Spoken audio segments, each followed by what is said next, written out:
So hello people, this is your channel C T V and forex आप जो है revision करते हैं। सबसे बोलते हैं डायरेक्ट कोड और इनडायरेक्ट कोड।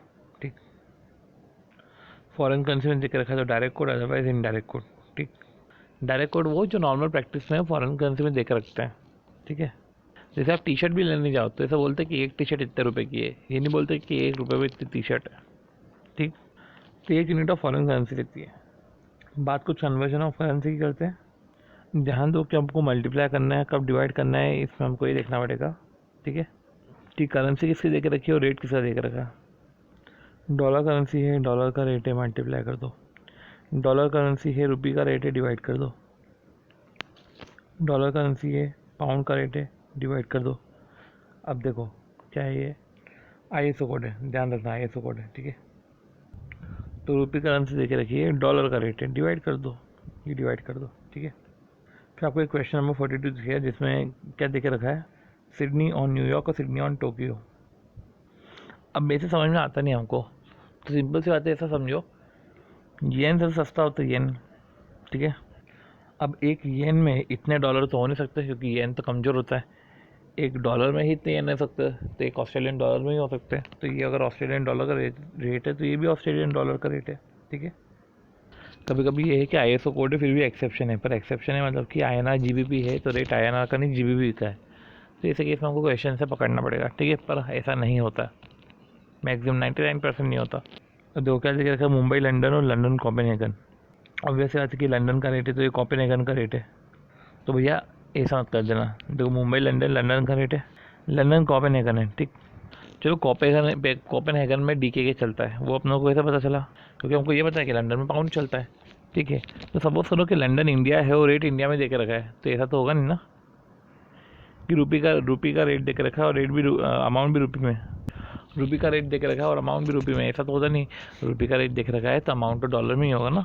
ठीक है, तो आपको ध्यान रखना पड़ेगा कि लंदन कोपेनहेगन भले ही हमने माना। ठीक है, तो पर रेट लंदन का है। बैंक ने TT सोल्ड करे, ठीक है, 10 लाख कोपेनहेगन पे। ठीक है, on Copenhagen for DK 10 lakh, मतलब 10 लाख जा रहा है।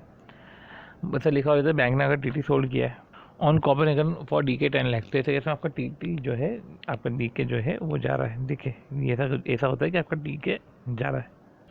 ISO कोड के एक्सेप्शन ये सब है। अब बीडास रेट जो है हमको वाइजली चूज़ करना रहता है, वाइजली चूज़ करना रहता है। कस्टमर के एंगल से हम रेट निकालते हैं और बैंक के एंगल से तब निकालना रहता है जब वो कैंसिलेशन वाला फैक्ट चीज़ आती है। और जो कस्टमर के एंगल से करते हैं तो कभी कभी क्या होता है कि जो बैंक इंटर बैंक में कस्टमर ही रहता है, बैंक इंटर बैंक में कस्टमर ही रहता है, तो उसकी औकात कस्टमर जितनी रहती है। ठीक है, बीडास के बीच में जो डिफरेंस होता है उसको बीडास स्प्रेड बोलते हैं। तो बीडास के बीच में जो डिफरेंस है उसको बीडास का स्प्रेड बोलते हैं। ठीक है, स्पॉट फॉरवर्ड का जो डिफरेंस है उसको प्रीमियम बोलते हैं, प्रीमियम में डिस्काउंट। तो बीटा से स्प्रेड भी होता है या जो है प्रीमियम और डिस्काउंट होता है। राम को डॉलर दे रहे हैं तो ऑब्वियस बात है इम्पोर्टर होगा डॉलर दे रहे हैं। ठीक है, तो बैंक से लेगा उसको लेगा। ठीक है, अब देखो बैंक से जब लेगा तो बैंक से परचेस करा तो रुपये देगा ना उसको, तो कितने रुपये देगा। ठीक है, अब क्या समझेंगे कि रेट इसका दे के रखा है, करेंसी इसकी दे के रखी, तो मल्टीप्लाई कर दो। तो ये तो समझ में आ गया कि मल्टीप्लाई कर दो, पर मल्टीप्लाई किससे करो। राम बेच रहा है ना, बेचेगा सस्ते में, राम खरीदता महंगे में, बेचता सस्ते में, तो 75.50। सॉरी, राम तो बैंक से जो है खरीद रहा है ना, तो खरीदेगा महंगे में और बेचेगा सस्ते में। ठीक है, खरीद रहा है महंगे में, तो राम का बैंक से ट्रांजेक्शन क्या है कि वो खरीद रहा है, भाई इंपोर्टर है, उसको पेमेंट करना है, बैंक से खरीद रहा है, उसको दे रहा है, तो खरीदेगा तो महंगे पे खरीदेगा। ये 75.75 हो गया। ठीक है, ये डॉलर बाय पाउंड दे के रखा है। ठीक है, डॉलर बाय पाउंड, पाउंड का रेट दे के रखा है। ठीक, डॉलर देने हैं तो लेकर देगा ना डॉलर, तो क्या जा रहा है, $10,000 जा रहा है, तो $10,000 जो है परचेस करने पड़ेंगे। तो करेंसी दे के रखे है डॉलर में, रेट दे के रखा है पाउंड में, डिवाइड कर दो। तो एक बार आपने डिसाइड कर दिया कि डिसाइड कर लो, मतलब कि डिवाइड कर लो, आपने देख लिया है कि डिवाइड करना है। ठीक है, क्योंकि करेंसी इसकी दे के रखी है, रेट इसका दे के रखा है, डिवाइड कर दो। ठीक है, अब देखो कि इसके रेट के हिसाब से ट्रीटमेंट क्या चल रहा है, इस करेंसी के हिसाब से ट्रीटमेंट क्या चल रहा है। आप इतना दे रहे हो ना, आप इतना दे रहे हो। ठीक है, तो सेल कर रहे हो, सेल कितने सस्ते पे सेल करते हो, बिट पे सेल करते हो, बिट से डिवाइड हो जाएगा। मतलब कि आप सबसे पहले पता कर लो कि डिवाइड करना है कि मल्टीप्लाई करना है। ठीक है, फिर उसका जो बेस करेंसी है, बेस करेंसी के हिसाब से क्या इफेक्ट होना चाहिए, उससे आप डिवाइड या मल्टीप्लाई करो, वो figure low, in the sense वो फिगर लेना है। ठीक है, जैसे कि देखो पाउंड आ रहा है 2,40,000, तो हम पाउंड देंगे।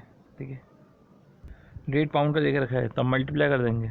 ठीक है, और पाउंड का मल्टीप्लाई करेंगे, और पाउंड क्या कर रहे हैं हम, पाउंड बेच रहे हैं, बिकता सस्ते में है, ठीक है, बिकता सस्ते में और परचेज महंगे में होता है, ठीक है। तो देखो 90.25 से हमने मल्टीप्लाई कर दिया, बिट से मल्टीप्लाई कर दिया। ये डॉलर का रेट देख रखा है, ये येन देख रखा है, डिवाइड कर दो, ठीक है।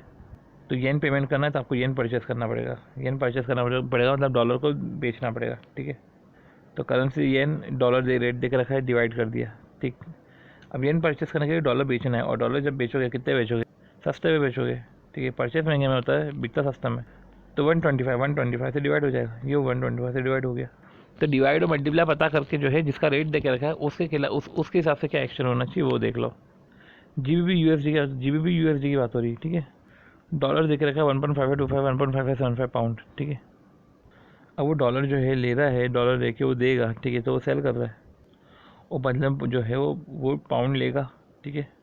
देखो करेंसी देखे रखी, रेट देखे रखी, तो मल्टीप्लाई कर दिया। अब समझो, अब डिवाइड करना मल्टीप्लाई करना, देखो करना तो देखो गड़बड़ ये कर दी। जीबीपी यूएसडी मैंने बोला डॉलर का रेट है कि सर भैया पाउंड का रेट होगा, आईएसओ कोड देख रखा है और करेंसी डॉलर में देख रखी, डिवाइड तो करेंगे। पाउंड का रेट देख रखा है और पाउंड हम परचेस कर रहे हैं, परचेस हमेशा महंगे में होगा, तो 1.575 से डिवाइड कर दो। तो आप डिवाइड मल्टीप्लाई पता करके ये ट्रीटमेंट पता कर लो। अब देखो एक चीज़ ये समझो, देखो बेस करेंसी बढ़ी, अब क्या होगा, बेस करेंसी बढ़ रही है, मल्टीप्लाई कर दो, ठीक है। बेस करेंसी कम हो रही है, मल्टीप्लाई कर दो। तो बेस करेंसी कम हो रही है तो अपने मल्टीप्लाई किया, तो प्राइस करेंसी बढ़ रही है, ठीक है। बेस करेंसी कम हो रही है तो प्राइस करेंसी तो बढ़ रही है ना, तो अपने प्राइस करेंसी को मल्टीप्लाई कर दिया 1.1 से। मतलब देखो बेस करेंसी देख रखी है, बेस करेंसी बढ़ी है तो मल्टीप्लाई कर दो।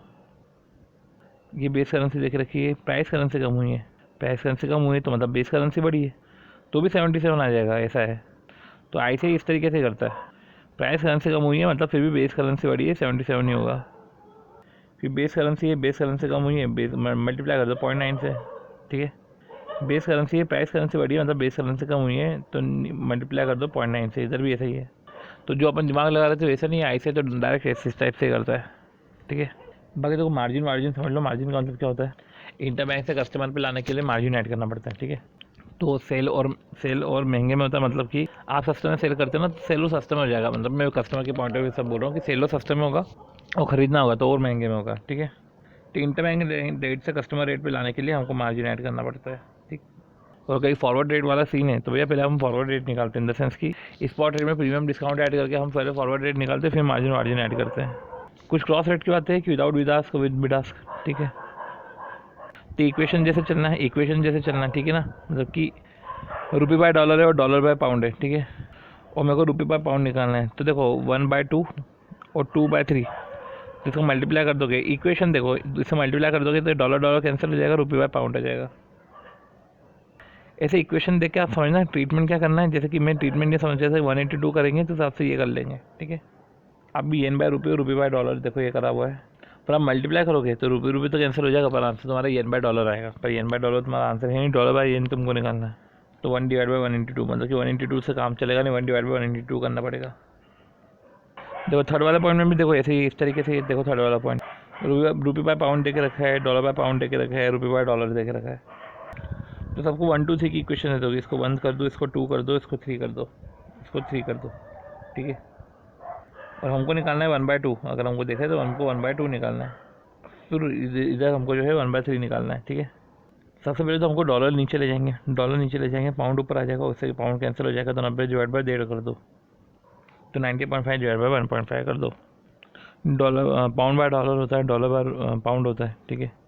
डॉलर बाय रुपी देख रखा है। अब देखो क्या करना है, देखो डॉलर बाय रुपी आ जाएगा, अगर आपने अगर से मल्टीप्लाई करा तो ठीक है, पर मल्टीप्लाई करने से बात नहीं चलेगा, आपको डिवाइड वापस करना पड़ जाएगा, तो आपकी रिवर्स इफेक्ट देने के लिए तो रुपी बाय पाउंड ऐसे ही होगा कि मल्टीप्लाई 1/1/2 कर दो। इस तरीके से ये भी करना है, सब इस तरीके से ऐसे ही कैलकुलेट करना है। एक ये भी करके देख लो, ठीक है, ये भी देख लो। इसको आप जो है अपना नॉर्मल रेट में कन्वर्ट कर दो पहले, तो वो इधर आपको जो है सिर्फ मल्टीप्लाई करना है, इस तरीके से 97.28 आ जाएगा, ठीक। तो ये जो प्रोसेस है, ये प्रोसेस आपने देख ली। अब देखो विद बीडास्क होता है तो क्रॉस रेट वैसे कैसे निकालना सबसे टफ हो जाता है। देखो ऐसी सिचुएशन आपको दे के रखे तो ठीक है, आप निकाल लोगे। अब मैं विद बीडास्क की बात करूँ, विद बीडास्क में हमको कैसे जाना है, तो आप तो ये देखो इधर एक्शन क्या लेना है, आप उस हिसाब से इधर करोगे, ठीक है। इधर जैसे कि 1 और 2 देख रखा है, देखिए पहली इक्वेशन, दूसरी इक्वेशन, इधर जो है डॉलर डॉलर कैंसिल हो जाएगा, मल्टीप्लाई कर दो तो मल्टीप्लाई करा ये आ गया, मल्टीप्लाई करा ये आ गया। इधर भी ऐसा ही है, इधर भी सीन ऐसा ही है, ठीक है। इधर जो है डॉलर को ऊपर ले जाना पड़ेगा, रुपये को नीचे ले जाना पड़ेगा, ठीक है। तो जो अपना आंसर आएगा वो पहले डॉलर बाय पाउंड आएगा, ठीक है। तो पहले 1/2 करना पड़ेगा, ठीक। तो 1 देखो डिवाइड करना पड़ेगा 1/2, तो समझो बीट कैसे निकलेगा, bid divide by ask bid हो जाएगा, आस्क डिवाइड बाय बीट जो है वो आस्क हो जाएगा। बीट को आस्क से डिवाइड करोगे तो और कम हो जाएगा, आस्क को बीट से डिवाइड करोगे तो वो और बढ़ जाएगा। 3 रेट देख रखिए, इस हिसाब से आप कैलकुलेट करो, ठीक। कि डॉलर बाय रुपी है, रुपी बाय पाउंड है, ठीक है, और पाउंड रुपी बाय यूरो है, और पाउंड बाय यूरो है। हमको ऊपर डॉलर रखना है, नीचे हमको यूरो रखना है, ठीक है। सॉरी, हमको नीचे जो है नीचे पाउंड रखना है, ठीक। तो अगर हमने इसको रिवर्ट कर दिया है, इसको उल्टा कर दिया, ठीक है, तो यूरो पर चले जाएगा, यूरो यूरो कैंसिल, ये कैंसिल हो जाएंगे, ठीक। तो आपने क्या एंट्री करी 1/2 डिवाइड बाय 3, सिंपल सी बात, 1/2 डिवाइड बाय 3। देखो इस तरीके से करना है, तो 1/2 bid into bid divide by ask, ask into ask divide by bid, ठीक। और ये रेट तुमको ISO कोड की देके रखी है। अब देखो इधर अगर अपन ने इसको मल्टीप्लाई करा, ठीक है, सबसे पहले तो उसको नॉर्मल रेट में कन्वर्ट कर दो। ये पाउंड का रेट है, ये डॉलर का रेट है। मल्टीप्लाई करोगे तो इस तरीके से जो मल्टीप्लाई करोगे तो वहाँ पाउंड का रेट आएगा, पर हमको तो डिवाइड करना है, ठीक है, फिर ऐसे केस में, क्योंकि मल्टीप्लाई से बात नहीं हो रही है, मतलब हमको डिवाइड करने का है, सिंपल सी बात। डिवाइड करना इन द सेंस कि हमने पहले इसको मल्टीप्लाई करा 1/2, फिर 1/1/2 करना है, मतलब हमको दोनों केस में डिवाइड करना है, दोनों केस में उल्टा करना है। तो 1 by ask into 1 by ask bid हो जाएगा, 1 by bid into 1 by bid ask हो जाएगा। देखो इस पर बहुत सारे क्वेश्चन है। अब देखो ये एक्सपोजर रिटर्न, इस पर भी क्वेश्चन आएगा। तो 1 plus currency exposure into 1 plus जो है 1 plus security exposure into 1 plus currency exposure. Swap है, स्वैप समझो, मार्जिन पापा ने पढ़ा, अब ये स्वैप है। ये देखो 1.4650 और 55 है, ठीक है। 3 महीने का स्वैप क्या है, ये 5 और 10, और 5 और 10 जो है, अब देखो 5 और 10 इंक्रीजिंग स्वैप है, ठीक। सबसे पीछे से उठाते हैं, तो 4655, ठीक है, 4655 हो गया और 4665 हो गया, ठीक है। तो इस तरीके से हमने जो है फॉरवर्ड उठा लिया, ये हो गया हमारा, ठीक है। ये स्वैप हो गया। अभी देखो ये स्वैप जो है डिक्रीजिंग स्वैप है, समझो 1.7645 और 1.7660 है, ठीक है। डिक्रीजिंग स्वैप पे तो माइनस कर दो, तो 458 और 20 करिए, 45 से 0.25 माइनस हो जाएगा, 0.0025 है, पीछे से चलता है, और 7660 तो माइनस जो है 0020, मतलब कि इस तरीके से मान लीजिए हो जाएगा।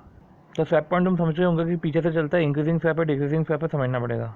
इंक्रीजिंग स्वैप है तो ऐड कर दो, डिक्रीजिंग स्वैप है तो माइनस कर दो, ठीक है। अब ये है तगड़ा काम, ये देखो, अब समझो, देखो क्या है, USD INR मतलब US का रेट देख रखा है, स्पॉट सितंबर स्पॉट अक्टूबर देख रखा है, और इसमें 1 फॉरवर्ड 2 1 फॉरवर्ड देख रखा है। अपन क्या करते हैं, हमको फॉरवर्ड पे आने के लिए मार्जिन ऐड करते हैं, ठीक है। तो देखो मार्जिन 5% है, तो देखो सबसे पहले तो 1 सितंबर का स्पॉट देख रखा है, ठीक है। अब देखो अक्टूबर में जाना है, सितंबर से अक्टूबर में जाना है। डॉलर का रेट देख रखा है, डॉलर का रेट देख रखा है, तो डॉलर का पॉइंट देख रखा है, इसमें डॉलर का रेट देख रखा है, ठीक है। फॉरवर्ड पे जाने के लिए देखो ऐसे स्वैप देख रखे है, इसमें जो है फॉरवर्ड पे जाने के लिए देखो डायरेक्ट फॉरवर्ड देख रखा है। तो देखो अपन ये स्वैप ऐड कर दोगे, सिंपल सी बात है, और इधर तो डायरेक्ट यही ले लोगे, ठीक है। पर ये मार्जिन भी तो है, अब मार्जिन का क्या करोगे। देखो ये स्वैप जो है, अगर मेरे को अक्टूबर पे जाना है, देखो ये स्वैप जो है इंक्रीजिंग स्वैप है, ये ऐड कर लूँगा, इंक्रीजिंग स्वैप, अब फिर से मार्जिन ऐड कर दूँगा, ठीक है। और ये फॉरवर्ड डायरेक्ट देख रखा है, तो इसमें मार्जिन ऐड नहीं होगा। स्पॉट से फॉरवर्ड पे जाने के लिए हम मार्जिन ऐड करते हैं, ठीक है ना। सबसे पहले तो तुम स्वैप ऐड करो, स्वैप ऐड करके तुमने जो है तो मार्जिन तुम फॉरवर्ड पे पहुँचोगे, अब मार्जिन भी ऐड करो। पर तो डायरेक्ट फॉरवर्ड रेट देगा, देख रखिए मार्जिन क्यों ऐड करना। तो देखो आपको स्पॉट सितंबर स्पॉट अक्टूबर ऐसा देख रखा है, ठीक है। और एक आपको 2 मंथ फॉरवर्ड 1 मंथ फॉरवर्ड देख रखा है। तो ऐसे केस में आप जो है ये इधर ऐड कर दोगे, इसमें ये ऐड करोगे, फिर आप मार्जिन ऐड करोगे। देखो मार्जिन ऐड करो ना 0.5%, और उस केस में आपने डायरेक्ट वो फॉरवर्ड लिया, पर आपने ऐड कुछ भी नहीं किया, ठीक है। क्योंकि आपको डायरेक्ट रेट देख रखे, आपको इधर रेट देख रखे, इधर तो आपको स्वैप पॉइंट देख रखे, इधर तो रेट देख रखे। इससे एक बार क्वेश्चन से देखते फटाफट। तो कुछ आपको ऐसा समझना पड़ेगा, समझो कि 3 सितंबर का आपको स्पॉट देख रखा है, 1 सितंबर का देख रखा है, ठीक है। तो आप सितंबर का स्पॉट नहीं लोगे, आपको अक्टूबर के रेट पे जाना है, और अक्टूबर का स्पॉट लोगे, मतलब अक्टूबर के स्वैप लोगे, ठीक है, सिंपल सी बात। फिर मार्जिन एडलेस कर दोगे। अब देखो इधर ये स्पॉट आ गया 1.7058, देखो ये भी स्वैप पॉइंट ही है, ये कोई रेट नहीं है, ये भी स्वैप पॉइंट ही है, देखो ये स्वैप पॉइंट ही है, पर वो ये कि 0.0048 0096 ऐसा लेना पड़ेगा। ये 4 में देख रखा है, 2 में देख रखा है, पर आपको पीछे से ऐड करना है, पीछे से ऐड करना है, ठीक है। अब इधर तो आपने स्वैप ऐड करके मार्जिन ऐड कर दिया, ठीक है। तो इधर सिर्फ आपको जो है सिर्फ यही ऐड करना है। देखो 7058 में सिर्फ 0.0058 या 0096 ऐड करना है। देखो 1 मंथ फॉरवर्ड से 30 का निकलेगा, और 2 महीने फॉरवर्ड से 30 अक्टूबर का निकलेगा, तो हमको अक्टूबर के एंड का निकालना है, ठीक है। तो ये भी स्वैप पॉइंट का स्ट्रक्चर है, ये कोई रेट का स्ट्रक्चर नहीं है, ठीक है। वही तो सोचे कि 1.70 से 48 कैसे हो जाएगा, तो ये रेट करेंसी की देख रखी है, ये स्वैप पॉइंट्स देख रखे हैं, ठीक है आपको। अब देखो आपको फॉरवर्ड कॉन्ट्रैक्ट देख रखा है। अब देखो क्या होगा इसमें, आप इंपोर्ट कर रहे हो तो आपको डॉलर पे करना है, ठीक है, 3 महीने पे करना है। आज का रेट तुमको देख रखा है, 3 महीने बाद का रेट एक्सपेक्टेड रेट क्या होगा। तो एक्सपेक्टेड रेट हमको ऐसा लगता है, पर फॉरवर्ड रेट इसलिए हम ले लेंगे, ठीक है। तो हमें लगता है ऐसा होगा, पर रेट जो है फॉरवर्ड रेट हमने इतने का ले लिया, ठीक है। तो हमको ले देखिए परचेस करना है, हमें लगता है 74 का हो जाएगा, पर हम फॉरवर्ड रेट से 72.5 में परचेस कर लेंगे। देखो आप पेमेंट पूरा 3 महीने पे करोगे, 1 महीने स्पॉट पे तो पे करोगे नहीं, 3 महीने में पे करोगे। 3 महीने पे करोगे, या तो आपने जो कॉन्ट्रैक्ट करके रखा है उस हिसाब से पे करो, या तो आपने नहीं करके रखा है तो आपका तब देख लेंगे, ठीक है। तो देखो क्या है कि आप कुछ चीज़ पे कर रहे हो तो आपको जो है परचेस करनी पड़ेगी, फिर आप पे करना चाहिए। तो आपको ऐसा लग रहा है एकदम बढ़ने का डर लग रहा है, देखो आपको बढ़ने का डर है, ठीक है। तो आपने फॉरवर्ड रेट से कॉन्ट्रैक्ट को बुक कर लिया। अगर आज परचेस करते तो आज पे 71.25 पे आप परचेस करते, ठीक है। फॉरवर्ड पे परचेस कर रहे हो तो 72.5 पे कर रहे हो। देखो आप एक तरीके से आपको थोड़ा सा लॉस हो रहा है, ठीक। तो अगर हम कॉन्ट्रैक्ट नहीं करते तो हम आज जो परचेस कर रहे हैं 71.25 पे करते हैं, 3 महीने बाद 74 हो जाता है, तो ऐसे केस में लॉस ज़्यादा हो जाता है ना हमको।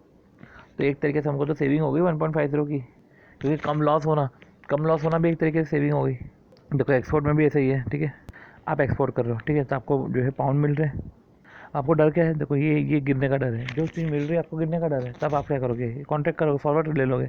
तो फॉरवर्ड आपने 89 का ले लिया, तो आपको पहले 90 का मिल रहा था, अब आपको 89 में मिल रहा है, तो आपको फिर भी लॉस तो हो रहा है। पर आपको जो है पहले, अब देखो पहले आज लेते 90 में लेते, फिर 89 का मिल रहा है, लॉस तो हो रहा है। तो अगर हम नहीं करते तो हमको 90 का आज ले लेते, 90 का हमको मिलता, हमको बाद में जो है 87.5 का मिलता, तो हमको उस समय उसमें ज़्यादा लॉस होता हमको, ठीक है। देखो ये तो अनुमान का है लॉस है, ये बाद में चेंज भी हो सकता है, पर ये बिल्कुल भी चेंज नहीं होगा, ठीक है। तो इस तरीके से चीज़ें चलती थी ये, तो हम फॉरवर्ड लेते हैं क्योंकि हमको डर रहता है, ठीक है। अब इसमें प्रीमियम और डिस्काउंट दोनों होते हैं, ठीक। देखो बेस करेंसी में प्रीमियम डिस्काउंट निकालना है तो कैसे करना पड़ेगा, देखो forward rate minus spot rate divide by spot rate, ठीक है। इस तरीके से हमने निकाला, और इस प्रीमियम को जो है बाद में एनालाइज करना पड़ता है, ठीक है। तो इस तरीके से हमने करा, ठीक है। तो प्रीमियम में ऐड करोगे तो डिस्काउंट में लेस दिखाएगा वो। तो देखो हेक जो है ये forward minus spot divide by spot, यही होगा जब अगर बेस करेंसी में हो रहा है, प्रीमियम हो रहा है, डिस्काउंट हो रहा है, इस तरीके से होगा forward minus spot divide by spot, ठीक है। और प्राइस करेंसी में होता है तो spot minus forward divide by forward होगा, ठीक है। अगर देखे रखें कि हमको प्रीमियम और डिस्काउंट डॉलर में निकालते हैं, तो डॉलर में कैसे निकलेगा, ऐसे ही निकलेगा कि forward minus spot divide by spot, करो कैलकुलेट। और सिर्फ यही करना काफ़ी नहीं है, आपको बाद में एनालाइज भी करना पड़ता है इसको, ठीक है। तो इस तरीके से आपको करना है, बिट का भी निकालोगे, आज का भी निकालोगे, ठीक है। यही तुमको ऐसे केस में जो है इधर भी करना है, ठीक।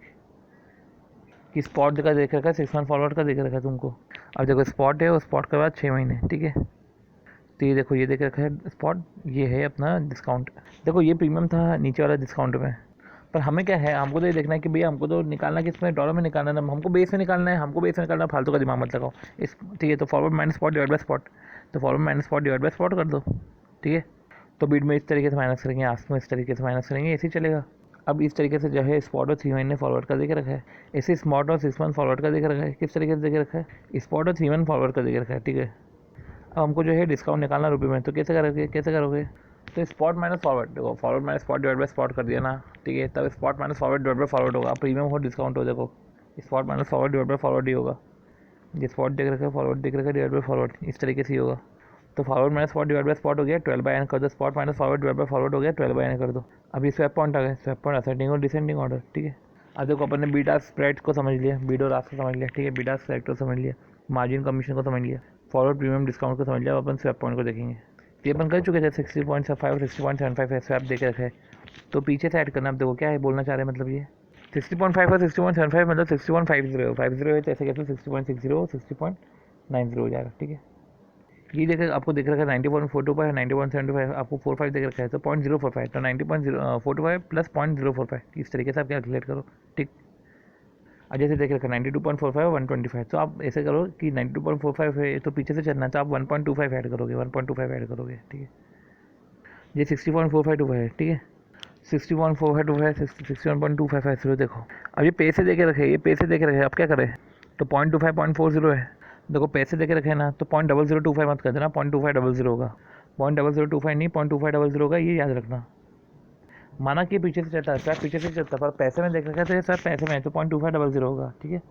ये पॉइंट्स कम पैसे ज़्यादा है, ठीक है। और यही चीज़ें होती है जब आपको सेंट्स देख रखे, सेंट्स। देखो इधर आपको पैसे देख रखे थे, तो पैसे को आपने रुपये में कन्वर्ट किया, तो 0.2500, तो पैसे को रुपये में कन्वर्ट किया आपने। तो इधर तो आपको सेंट ही आपको 0.30 देख रखा है ना, तो उसको आप डॉलर में कन्वर्ट करोगे तो डिवाइड बाय 100 हो जाएगा, तो 0.0030 हो जाएगा ना। अगर मेरे को पता इधर 0.25 पैसा होगा तो 0.25 पैसा होगा डिवाइड बाई 100 करना पड़ेगा। तो ऐसे केस में बकायदा 0.0025 हो जाता, ठीक है। तो या तो ऐसा होगा कि इधर मिसप्रिंट हो गया होगा, 0.25 0.40 हो गया होगा, ठीक है। तो इधर अगर अपन बात करें तो इधर देखो 0.30 0.45 है, तो इधर तो डिवाइड बाई 100 आपको करना ही पड़ेगा डॉलर में आने के लिए, ठीक है। तो इस तरीके से ऐसा हो गया, ठीक है। तो फिर आप जो है स्पॉट से स्वैप निकालोगे, आप फॉरवर्ड निकालोगे, फिर आप कमीशन ऐड कर दोगे। देखो स्पॉट से स्वैप निकाला, फॉरवर्ड आया, ठीक है। अब देखो स्वैप जो है इधर देखो ये डिक्रीजिंग है तो माइनस कर दिया। अब माइनस करते तो क्या करेंगे, ये मार्जिन है, मार्जिन और कम हो जाएगा। ये मार्जिन ऐसा है भैया, ये तो इंटर बैंक से कस्टमर पे आने के लिए, ठीक है। तो ये खरीदते समय देखो इसको कस्टमर के एंगल से देखो, इसको कस्टमर के एंगल से देखो। तो खरीदते समय कस्टमर इसको खरीद रहा है, कस्टमर आस पे खरीदेगा ना, बेट पे तो खरीदता नहीं, आस पे खरीदता, महंगे में खरीदता है। तो खरीदते समय और महंगा हो जाएगा और बेचते समय वो सस्ता हो जाएगा, ठीक है। अब जो छोटी मोटी चीज़ें जो हमको समझनी चाहिए, देखो कि मैंने एक अंदाज़ा लगाया और मेरे को फॉरवर्ड रेट भी दिख रहा है, ठीक है। पर मेरा अंदाज़ा जो लगाया मेरे को डॉलर रिसीवेबल है, और डॉलर का अंदाज़ा ऐसा है कि भैया 75 पे मेरे को मिल जाएगा, पर फॉरवर्ड रेट मेरे को 60 पे मिल रहा है। तो मैं जो है फॉरवर्ड लूँगा ही नहीं, मेरे को लगा ठीक है मैं एक्सपेक्टेशन ही ठीक चल रहा है, मैं एक्सपेक्टेशन ज़्यादा बढ़ने का, तो मैं फॉरवर्ड 60 पे क्यों लूँ, ठीक है। 60 के भाव से क्यों कंप्यूट कर लूँ मैं। अब जो डॉलर पेबल है, डॉलर पेबल में क्या होगा, मेरे को समझो कि मेरे को इतना डॉलर देने हैं, ठीक है। मैंने एक्सपेक्टेड रेट ज़्यादा है कि यार भैया मेरे को लग रहा है 70 पे पे करना है, फॉरवर्ड बोल रहा है कि नहीं 65 पे मिल रहा है, तो ऐसे कैसे भैया मैं तो फॉरवर्ड ले लूँगा ना, फिर ऐसे कैसे सस्ता में मिल रहा है फॉरवर्ड में। तो देखो कुछ क्वेश्चन टिप है, क्वेश्चन टिप क्या है, देखिए जेकेएल इंडियन कंपनी है, एक्सपोर्ट एक्सपोजर है, उसको 31/8 को 2 लाख मिलने वाले, 31/8 को मिलने वाले हैं। तो उसको पूरे डॉलर वाला का रेट दे के रखा है, पर 31 लाख को उसको मिलेंगे कितने येन मिलेंगे, सारा मिलेंगे येन, दे रखा है डॉलर में, तो तू येन में कन्वर्ट कर देना पहले, ठीक है। अब बोला रेन जो है डेप्रिशिएट हो गया 124 लेवल पे, ठीक है, येन डेप्रिशिएट हो गया। तो ये वो अंदाज़ा लगा रहा था, देखो कि दोनों डेप्रिशिएट हो रहा है, मतलब डिस्काउंट हो रहा है। और वहीं आपको फॉरवर्ड रेट देख रखा था 66.50 110.35 देख रखा था। तो डॉलर का स्पॉट भी देख रखा है आपको, डॉलर का फॉरवर्ड भी देख रखा है आपको। पर हम फॉरवर्ड से नहीं चले, हम जो है उधर कर चले, हम चले स्पॉट से, ठीक है। हम फॉरवर्ड से नहीं चले। देखो अब हम जो है अब इधर येन डेप्रिशिएटेड टू, ठीक है, बाय नहीं बोला है। और रुपये डेप्रिशिएशन हो गया है 65 से, तो एक तरीके से मतलब जो है डॉलर अप्रिशिएट हो गया, वो 65 पे आ गया, ठीक है। तो इस तरीके से आपका जो है 6026 आ गया, ठीक है। अब देखो आप समझो 6026 आ गया। देखो इस तरीके से अपन ने जो है कैलकुलेशन कर ली, और आपने फॉरवर्ड रेट भी निकाल के रखा है, ठीक है। पहले तो देखो एस्टिमेशन बनता है कि 0.6080 है, 0.5242 है, ठीक है। मेरे को एक्सपोर्ट एक्सपोजर है और मेरे को गिरने का डर है, तो गिरने का ही डर हो रहा है ना इसमें। तो मेरा जो एक्सपेक्टेड लॉस है तो मैं एक्सपेक्टेड रेट से कंपेयर करूँगा, ठीक है। तो मैंने फॉरवर्ड कवर ले लिया, तो मेरा जो लॉस है वो कम हो गया, 6026 में लॉस सीमित हो गया मेरा। तो आपने फॉरवर्ड कवर से आपने इस हिसाब से कर लिया। पर अगर देखो अगर स्पॉट रेट जो है 31/8 को ये हो जाता है 66.25 110.85 पैसा हो जाता है, ठीक है। तो आप ऐसा करोगे, वापस येन की रेट निकालोगे, ठीक है। और आप पूछो कि क्या फॉरवर्ड कवर जस्टिफाइड है, तो आप बोलोगे हाँ ठीक है फॉरवर्ड कवर जस्टिफाइड है, क्योंकि आप ऐसे केस में डिवाइड करके वापस येन का अमाउंट निकालोगे। अब देखो आपने इससे क्या किया है कि 0.6080 से 0.6026 आपने इतना लॉस बुक करा, ठीक है।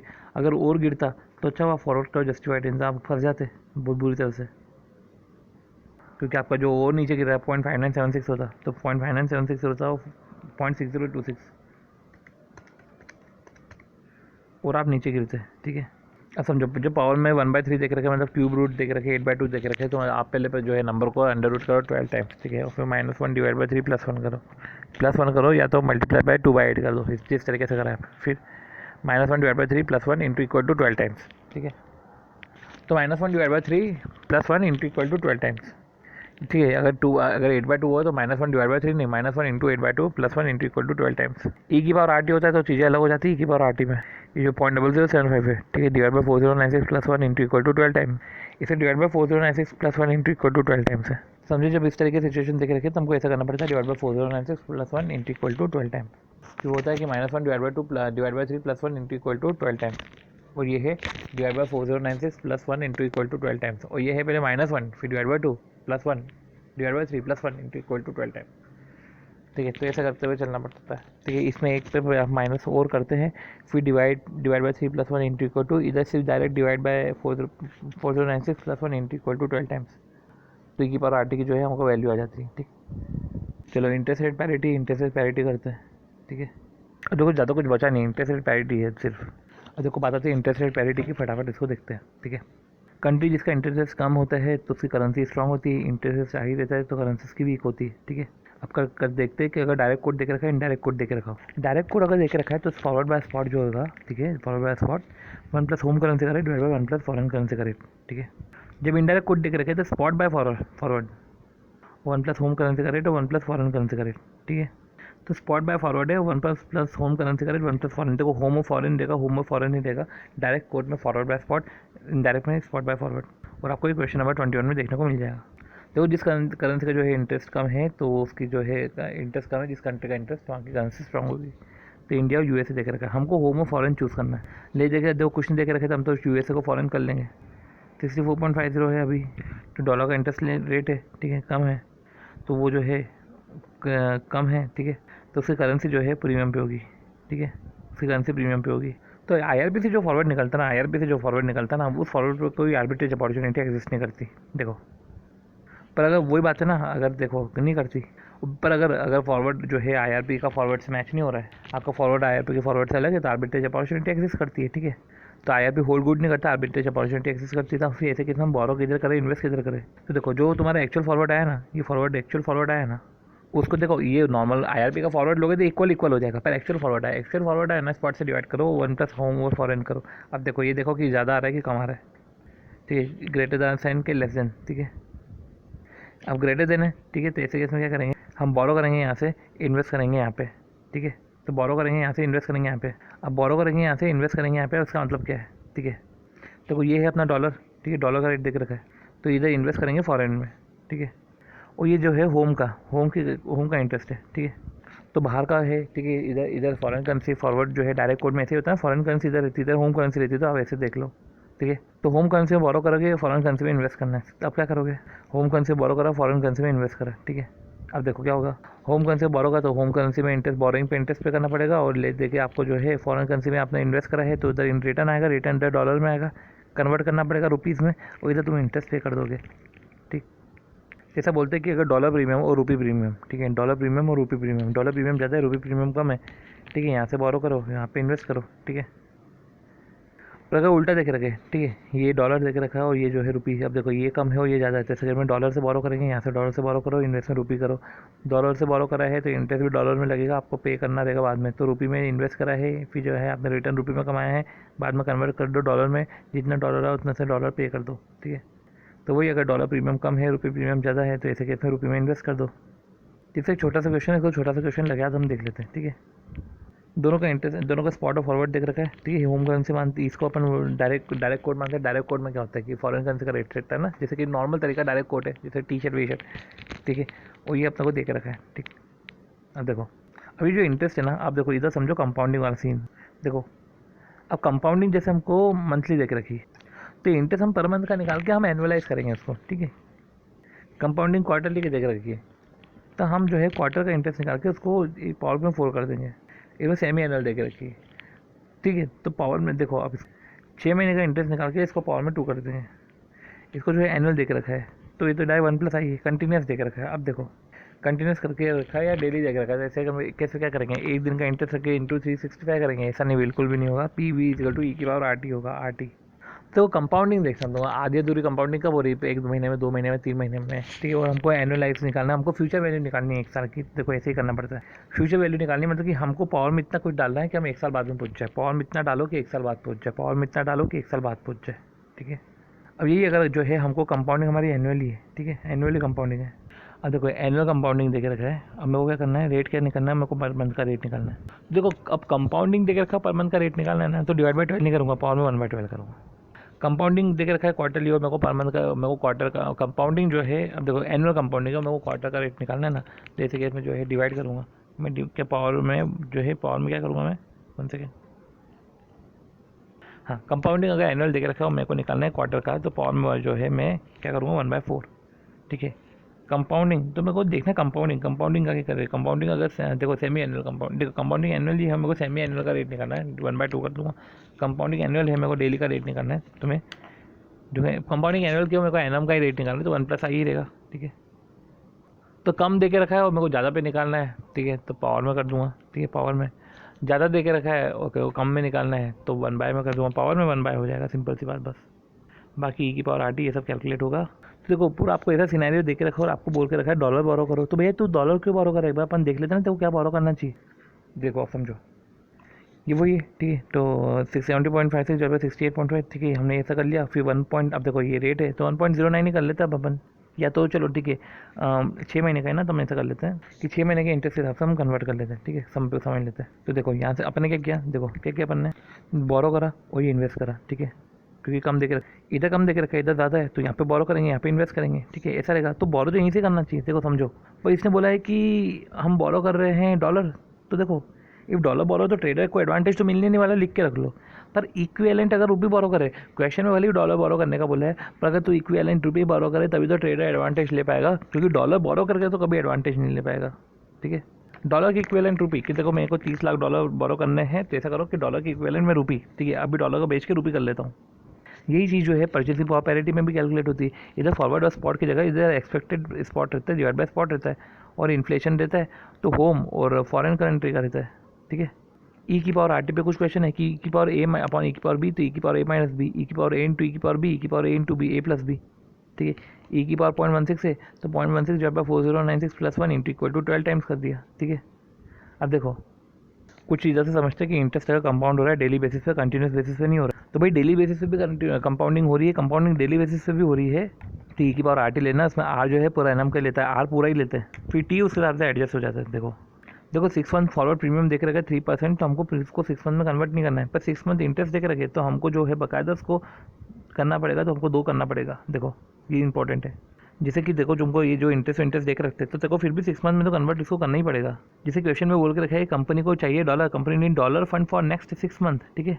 तो कंपनी ने बोरो करे dollar, company need dollar for next 6 month, तो कंपनी ने बोरो करे डॉलर, क्योंकि बोरो करे डॉलर क्योंकि उसको इसकी नीड है।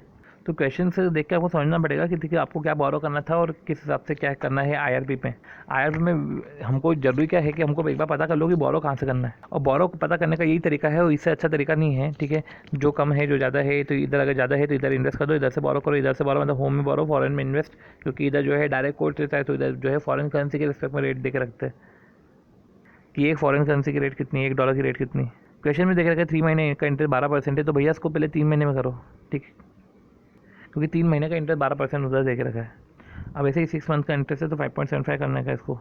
तो ये क्या बोल रहे हैं कि what would be the rate of interest after 3 month, कि 3 महीने बाद तेरा रेट ऑफ इंटरेस्ट क्या होगा। तो ये तो 3 महीने का रेट ऑफ इंटरेस्ट है, ये तो 3 महीने का है और ये 6 महीने का है। वो बोल रहे हैं कि तेरा रेट ऑफ इंटरेस्ट 3 महीने बाद क्या होगा, to make company indifferent, company को इनडिफरेंट करने के लिए। ऐसा है कि या तो तू रुपये में इन्वेस्ट कर दे, ठीक है, ये 5.75 बोल रहे 3 महीने बाद तेरा रेट ऑफ इंटरेस्ट क्या होगा, to make company indifferent between 3 month borrowing and 6 month borrowing. तो ऐसा होगा कि 1.0575, ये 6 महीने की बोरिंग है, इसको ऐसा कर लो कि 1 + 3 महीने की बोरिंग और 3 महीने की बोरिंग में कर दो, तो 1 + I3 1 + I3 = 1 + I6। तो अपन ने रेट देख रखा है, ये देख रखा है 3 महीने का, बस आपको ये करना है, ठीक है। तो आपको 3 महीने का रेट निकालना पड़ेगा, और 6 मंथ इंटरेस्ट 12% है, तो आपको डिवाइड बाय तो 2 करना ही पड़ेगा, आपको 6 महीने के लिए करना ही पड़ेगा। ये अपन ने बोल के रखा है कि आपको 6 महीने के लिए करना पड़ेगा, भले वो इंटरेस्ट है तो इंटरेस्ट को पर एनम ही मानना, इसको करना ऐसा, इसको इंटरेस्ट 6 महीने का मत मान लेना। 6 मंथ इंटरेस्ट 4% है, तो 4 का 2 करना पड़ेगा आपको। फिर क्वेश्चन 56 अपना करेंसी फॉरवर्ड के बारे में बातें चालू हो रही है। तो करेंसी फॉरवर्ड का मतलब क्या है, इंडियन कंपनी है, एक्सपोर्ट एक्सपोजर है येन का, एक्सपोर्ट एक्सपोजर है येन का मतलब एक्सपोर्ट कर रहे तो येन वेन रिसीव होगा हमको। देखो एक्सपोर्ट एक्सपोजर है येन का मतलब क्या, export exposure of yen 10 lakh payable. देखो क्वेश्चन ऐसा देख रखा है, इंडियन कंपनी एक्सपोर्ट एक्सपोजर येन का पेबल है। अब देखो समझो, हमको एक्सपेक्टेड लॉस कैलकुलेट करना है फ्रॉम दैट एक्सपोजर, उस एक्सपोजर से हमको एक्सपेक्टेड लॉस कैलकुलेट करना है। अगर कभी फॉरवर्ड नहीं करा तो हमको एक्सपेक्टेड लॉस कैलकुलेट करना है। तो हमको स्पॉट देख रखा है, हमको जो है फॉरवर्ड एक्सपेक्टेड देख रखा है, ठीक है, और इनफैक्ट हमको फॉरवर्ड भी देख रखा है, ठीक है, हमको फॉरवर्ड भी देख रखा है। पहला क्वेश्चन तो ये आता है कि भैया येन पेबल है कि एक्सपोर्ट एक्सपोजर है, तो येन रिसीवेबल है। तो बोल के रखा है कि एक्सपोर्ट एक्सपोजर येन है ना, तो एक्सपोर्ट एक्सपोजर बोल दिया ना, मतलब येन हमको रिसीवेबल है। क्वेश्चन में जब भी पूछे कि क्या फॉरवर्ड कवर जस्टिफाइड है, क्वेश्चन में ऐसा पूछते हैं कि क्या फॉरवर्ड कवर जस्टिफाइड है, तो आप कैसे कंपेयर करोगे फॉरवर्ड कवर जस्टिफाइड है कि नहीं, आप कैसे कंपेयर करोगे। पहले स्पॉट से फॉरवर्ड करोगे, एक गेन पता करोगे, और एक बार आप फॉरवर्ड नहीं करके जो है ऑन स्पॉट की बात करोगे कि यार तब क्या होगा देखते, तो स्पॉट टू स्पॉट कंपेयर करोगे, ठीक है। तो एक बार स्पॉट फॉरवर्ड से आपने गेन निकाला, स्पॉट टू स्पॉट कंपेयर किया। दूसरा क्या है, एक स्पॉट फॉरवर्ड निकाला, आपने स्पॉट से एक्सपेक्टेड स्पॉट कंपेयर किया।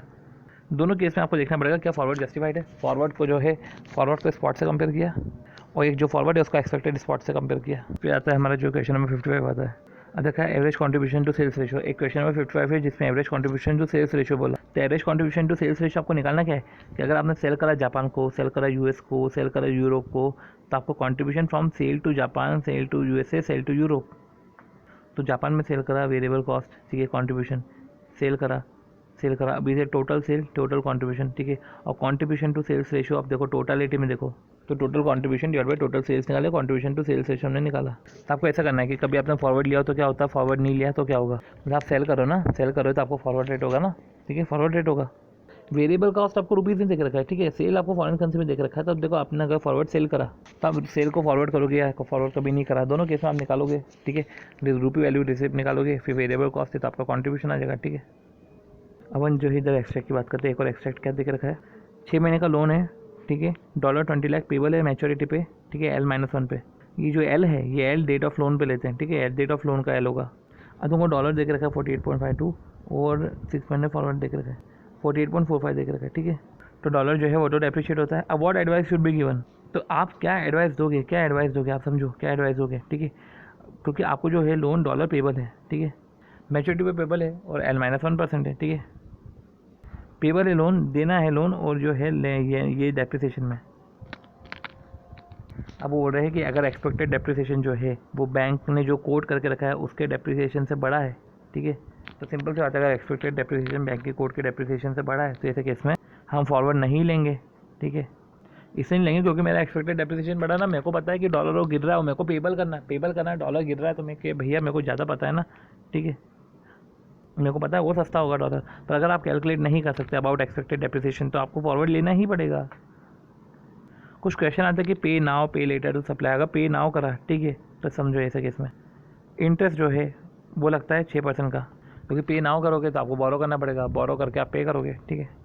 तो पे नाउ करा मतलब आपको अभी पे करना है, तो आपने डॉलर अभी रुपी बोरो करे, रुपी बोरो करके, ठीक है, जैसी जुगाड़ जमा के उसको पे करा, ठीक है, और फिर जो है इसको 6 महीने का इंटरेस्ट लग जाएगा।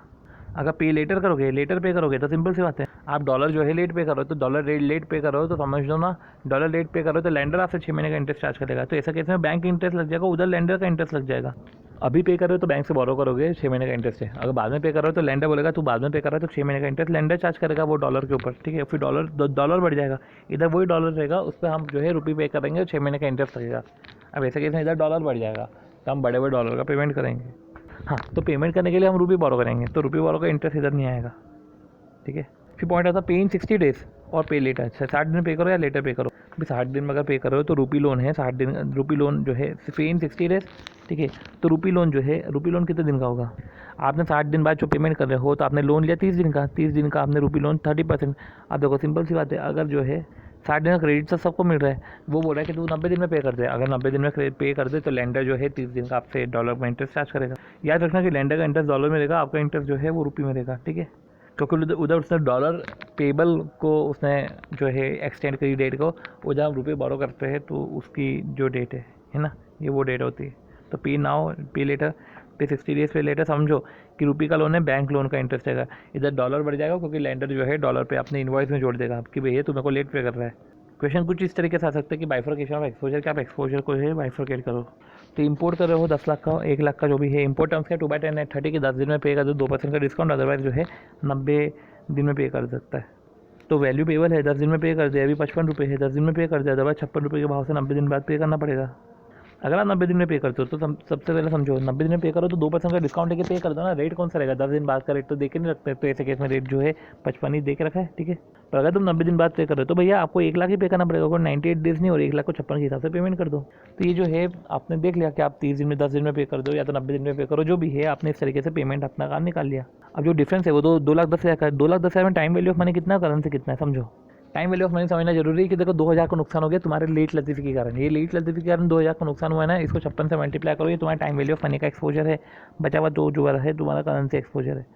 तो तुम समझ चुके ना कि टाइम वैल्यू ऑफ मनी का एक्सपोजर क्या है, करेंसी एक्सपोजर क्या है, ये इंपॉर्टेंट है। ये अपन ने जो है बाइफर्केशन ऑफ एक्सपोजर अपन ने देखे, ठीक है, आप समझो। अब होता है करेंसी इन्वेस्टमेंट, करेंसी इन्वेस्टमेंट बहुत इंपॉर्टेंट क्वेश्चन है, देखो समझो। देखो इमीडिएट कैश फ्लोइंग करो, दो तरीके होते हैं भैया, कि आपने जो है डॉलर वॉलर में, डॉलर पाउंड में इन्वेस्ट करके रखा है, आपने मंगवा लिए, ठीक है, इमीडिएट कैश फ्लोइंग कर ली, ठीक है। वो इंडिया में जो कंपनी है उसमें तो लॉस ही चल रहा है, तो ऐसा कैसे रुपी करके आपने इतना रुपये कमा लिया, आप उसको इन्वेस्ट कर दोगे, इस तरीके से रुपीज़ में लेकर आ जाओगे। एक तरीका होता है कि पूलिंग हम मैच्योरिटी पर कर रहे हैं, इमीडिएट नहीं कर रहे, मैच्योरिटी पर कर रहे हैं, तब क्या करेंगे ऐसे केस में कि डॉलर को इन्वेस्ट करा, कि डॉलर को जो है इन्वेस्ट करा डॉलर में ही, ठीक है, मैच्योरिटी डेट पर रुपये में कन्वर्ट कर लिया, पाउंड को इन्वेस्ट करा पाउंड में ही, मैच्योरिटी डेट में रुपये में कन्वर्ट कर लिया, और रुपये जो है उसका तो कैश डेफिसिट है तो उसको तो बोरो करके उसको कवर करेंगे, ठीक है, तो उस बोरोइंग का इंटरेस्ट हमने पे कर लिया, ठीक है। फिर जो है कैश डेफिसिट था, बोरो कर लेंगे उसको कवर करने के लिए, तो टोटल जो है बोरोइंग कॉस्ट के साथ इतना, तो रुपी ऐसे निकाल लो। तो देखो इमीडिएट कैश पुलिंग करो या तो बाद में आप कैश पुलिंग करो, पुलिंग एंड मैच्योरिटी बोलते हैं इसको। अब एक अच्छा क्वेश्चन था कि Sydney branch having US dollar, Australia का ब्रांच है वो यूएस डॉलर है, तो इन्वेस्ट करो ऑस्ट्रेलिया में। अब समझो, तो यूएस डॉलर है, इन्वेस्ट करो ऑस्ट्रेलिया में, तो यूएस डॉलर को कन्वर्ट करेगा ऑस्ट्रेलियन डॉलर में और इन्वेस्टमेंट करेगा ऑस्ट्रेलियन डॉलर में, तो ऑस्ट्रेलियन डॉलर में पैसे आएंगे, ठीक है। तो क्या है, जो सिडनी ब्रांच है हैविंग यूएस डॉलर, वो इन्वेस्ट करा ऑस्ट्रेलियन डॉलर में, तो करेगा क्या है, वो यूएस डॉलर से कन्वर्ट करेगा ऑस्ट्रेलियन डॉलर में। वहाँ पे बापरे ने इन्वेस्टमेंट करा, ऑस्ट्रेलियन डॉलर में पैसा कमाया। अब देखो यूएस डॉलर है, उसका जो पैसे थे उसने ऑस्ट्रेलियन डॉलर में कन्वर्ट किया, पर उसका अपॉर्चुनिटी कॉस्ट भी कुछ रहेगा, वो अपॉर्चुनिटी कॉस्ट जो रहेगा वो माइनस हो जाएगा, वो अपॉर्चुनिटी कॉस्ट निकलेगा, वो अपॉर्चुनिटी कॉस्ट को जो है ऑस्ट्रेलियन डॉलर में कन्वर्ट कर लेना। मतलब एक यूएस वाले ने कन्वर्ट करके ऑस्ट्रेलिया में इन्वेस्टमेंट करके कितना पैसा कमाया, और अगर यूएस वाला जो है यहीं पे करता रहता तो वो कितना पैसा कमाता, तो जितना पैसा वो कमाता उसको कन्वर्ट कर लो ऑस्ट्रेलियन डॉलर में, तो आपको पता चल जाएगा कि ऑस्ट्रेलिया में ज़्यादा कमाया है कि मतलब कि पहले कन्वर्ट करना ज़्यादा ज़रूरी था कि बाद में, ठीक है। तो इस तरीके से हमने क्या समझा कि देखो यूएस डॉलर है, ठीक है, यूएस डॉलर है, या तो उसको कन्वर्ट कर दो ऑस्ट्रेलिया में, ऑस्ट्रेलिया में पैसा कमा रहा है, इन्वेस्टमेंट पे इंटरेस्ट कमा रहा है, यहाँ पे अपॉर्चुनिटी कॉस्ट हो रहा है, वो अपॉर्चुनिटी कॉस्ट जो है वो माइनस कर दो, तो इस तरीके से तुमको जो है गेन और लॉस पता चल जाएगा, ठीक है। अब यूएस जो है ऑब्वियस बात है, जब अगर सिर्फ इन्वेस्ट ही करता यूएस में, तो यूएस में इन्वेस्टमेंट रेट रहता है, अपॉर्चुनिटी कॉस्ट रहता। जनरली इन्वेस्टमेंट रेट और अपॉर्चुनिटी कॉस्ट रेट सेम रहेगा, पर क्वेश्चन में अलग अलग दे सकते हैं कि इन्वेस्टमेंट करता तो भैया 7% पे और अपॉर्चुनिटी कॉस्ट है, अपॉर्चुनिटी कॉस्ट 5% होगा, ऐसा कुछ होगा, ठीक है। तो ये तो होता है यूएस डॉलर का, आपने यूएस डॉलर में इन्वेस्ट किया। अगर आप यूएस डॉलर को यूएन में इन्वेस्ट करते तो क्या होता, तो यूएस डॉलर को कन्वर्ट करो ना पहले येन में इंटरेस्ट कमाओ, येन में इन्वेस्ट करो, ठीक है। पर समझो कि वो तो है तो सिडनी ब्रांच ना, ठीक है, तो यूएस को उसने ऑस्ट्रेलिया में कन्वर्ट करके ऑस्ट्रेलिया में इंटरेस्ट कमाया, और यूएस में जो करता वो अपॉर्चुनिटी कॉस्ट माइनस किया। यूएस में करता तो कोई दिक्कत नहीं थी, ठीक है। अब यूएस येन में कर रहा है, तब वो क्या करेंगे, तो यूएस को जो है येन में कन्वर्ट कर दिया, येन से इन्वेस्टमेंट आया, जो भी पैसा आया उसको ऑस्ट्रेलियन डॉलर में कन्वर्ट किया, इधर यूएस को उसने ऑस्ट्रेलियन डॉलर में कन्वर्ट किया। तो इस तरीके से हमने चीज़ें देखी है, ठीक है। एक क्वेश्चन था, क्वेश्चन नंबर 42, जिसमें ऐसे ही था कि येन में इन्वेस्ट करके येन में कमा रहा है, फिर ऑस्ट्रेलिया में कन्वर्ट कर दिया, ऑस्ट्रेलिया से फिर ये है एक यूएस वाले डॉलर को अपॉर्चुनिटी कॉस्ट लेके वो भी ऑस्ट्रेलिया में कन्वर्ट किया। इधर ये यूएस वाला ऑस्ट्रेलिया में ले जा रहा है, अपॉर्चुनिटी कॉस्ट करके ये भी ऑस्ट्रेलिया में ले जा रहा है। और एक सीन था जब वो ऑस्ट्रेलिया में नहीं ले जा रहा था, येन में ले जा रहा था, तो येन का इंटरेस्ट भी इधर आ जाएगा, यूएस का इंटरेस्ट भी इधर आ जाएगा, इस तरीके से हो जाएगा, ठीक है। ट्रांजेक्शन एंड ऑपरेटिंग एक्सपोजर जो है वो 39 और 40, ट्रांजेक्शन ऑपरेटिंग एक्सपोजर जो है वो 39, 40 और अच्छे क्वेश्चन है। अब देखो स्पॉट पर आप डेट ऑफ एक्सपोर्ट है, आपको स्पॉट पे एक्सपोर्ट करते हो, फिर आपको पैसे वैसे मिलते हैं, तो ये टाइम गैप होता है, तो उसमें रेट चेंज होता है, ये होता है अपना ट्रांजेक्शन एक्सपोजर, ठीक है। तो डे टू डे ट्रांजेक्शन पे जो एक्सपोजर होता है उसको होता है ट्रांजेक्शन एक्सपोजर, ठीक है। देखो ऐसा स्पॉट है करंट, ठीक है, ट्रांजेक्शन एक्सपोजर 6 महीने बाद, स्पॉट है न्यू, ट्रांजेक्शन एक्सपोजर 6 महीने बाद, ठीक है। मतलब ऐसा बोले कि स्पॉट पे जो है वो 6 महीने बाद क्या होगा, ये ट्रांजेक्शन एक्सपोजर है, या स्पॉट पे जो है नया स्पॉट और ट्रांजेक्शन ये 6 महीने बाद क्या होगा, ये अपना ट्रांजेक्शन एक्सपोजर है। अब देखो ये जो है चेंज इन प्राइस है, ये चेंज इन प्राइस है इन डॉलर, ये डॉलर में चेंज इन प्राइस है, ठीक है। तो ये डॉलर में जो है चेंज इन प्राइस है, ठीक है, into price elasticity of demand, ठीक है। तो ऐसे केस में जो है आपकी ये न्यू यूनिट रही। तो पहले आपने क्या किया कि आपने पहले ट्रांजेक्शन एक्सपोजर निकाला कि स्पॉट पे करा, फिर 6 महीने बाद स्पॉट पे करा, फिर एक न्यू था, उसका 6 महीने बाद क्या हुआ। तो आपको ऐसे चेक करना है कि अभी का प्रॉफिट बाद का प्रॉफिट, अभी का प्रॉफिट बाद का प्रॉफिट कितना चेंज है, ठीक है। तो मतलब कि समझो ये जो चेंज इन प्रॉफिट है इसको ही अपन ट्रांजेक्शन एक्सपोजर बोलते हैं, ठीक है। देखो स्पॉट करंट देखा रहता है, स्पॉट के करंट स्पॉट से हम प्रॉफिट निकालते हैं, फिर जो है हम 6 महीने बाद के स्पॉट से भी हम देखते हैं प्रॉफिट देखते हैं, ऐसे न्यू के स्पॉट से प्रॉफिट निकाल के 6 महीने बाद के हिसाब से करते हैं। मतलब ऐसा है कि हमको समझना पड़ेगा कि एक कंपनी है जो एक्सपोर्ट कर रही है एसी, ठीक है, जर्मनी में एक्सपोर्ट कर रही है, ठीक है, और इंपोर्ट करती है सिंगापुर से, तो 2400 यूनिट एक्सपोर्ट कर रही है 500 के भाव पे। तो ऐसे केस में जो है और इंपोर्ट कर रहे हैं जो मटेरियल वो तो सिंगापुर डॉलर में हो रहा है, ठीक है। तो भेज जो रहे हैं वो यूरो में, भेज रहे यूरो में, तो फिर उस यूरो को जो है इंडिया में कन्वर्ट करो, ठीक है, क्योंकि हम परचेस तो सिंगापुर डॉलर में कर रहे हैं, आप सिंगापुर डॉलर में कर रहे हैं तो भैया उसको भी इंडिया में लेकर आओ, ठीक है, इंडिया में कन्वर्ट करो, तो ले देके प्रॉफिट निकालो चेंज करंट एक्सचेंज रेट से, ठीक, करंट एक्सचेंज रेट से हमने निकाल लिया, प्रॉफिट निकाल लिया, ठीक है, हमने इधर प्रॉफिट निकाल लिया, ठीक है।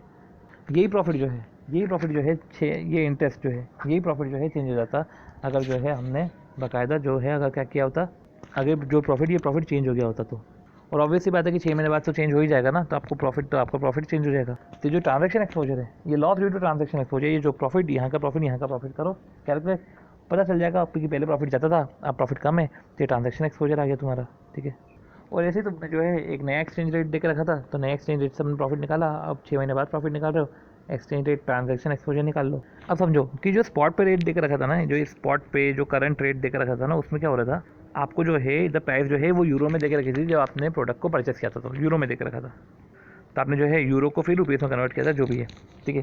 वो जो स्पॉट दे के रखा था नया वाला, उसमें जो है परचेस प्राइस जो है, सॉरी सेल प्राइस, वो है आपको रुपीज़ में ही दे के रखी थी, तो आपने उस हिसाब से निकाल लिया। उधर सेल प्राइस यूरो में दे के रखा था, तो हमने यूरो को रुपीज़ में कन्वर्ट किया था। उधर तो है डायरेक्ट जो है रुपीज़ में दे के रखा था। अब देखो रुपीज़ को आप जो है इसको डॉलर में कन्वर्ट कर दोगे। Dollar in the sense question में जो है उन्होंने ये जो है पर्टिकुलर इसको उन्होंने रुपये में कन्वर्ट किया।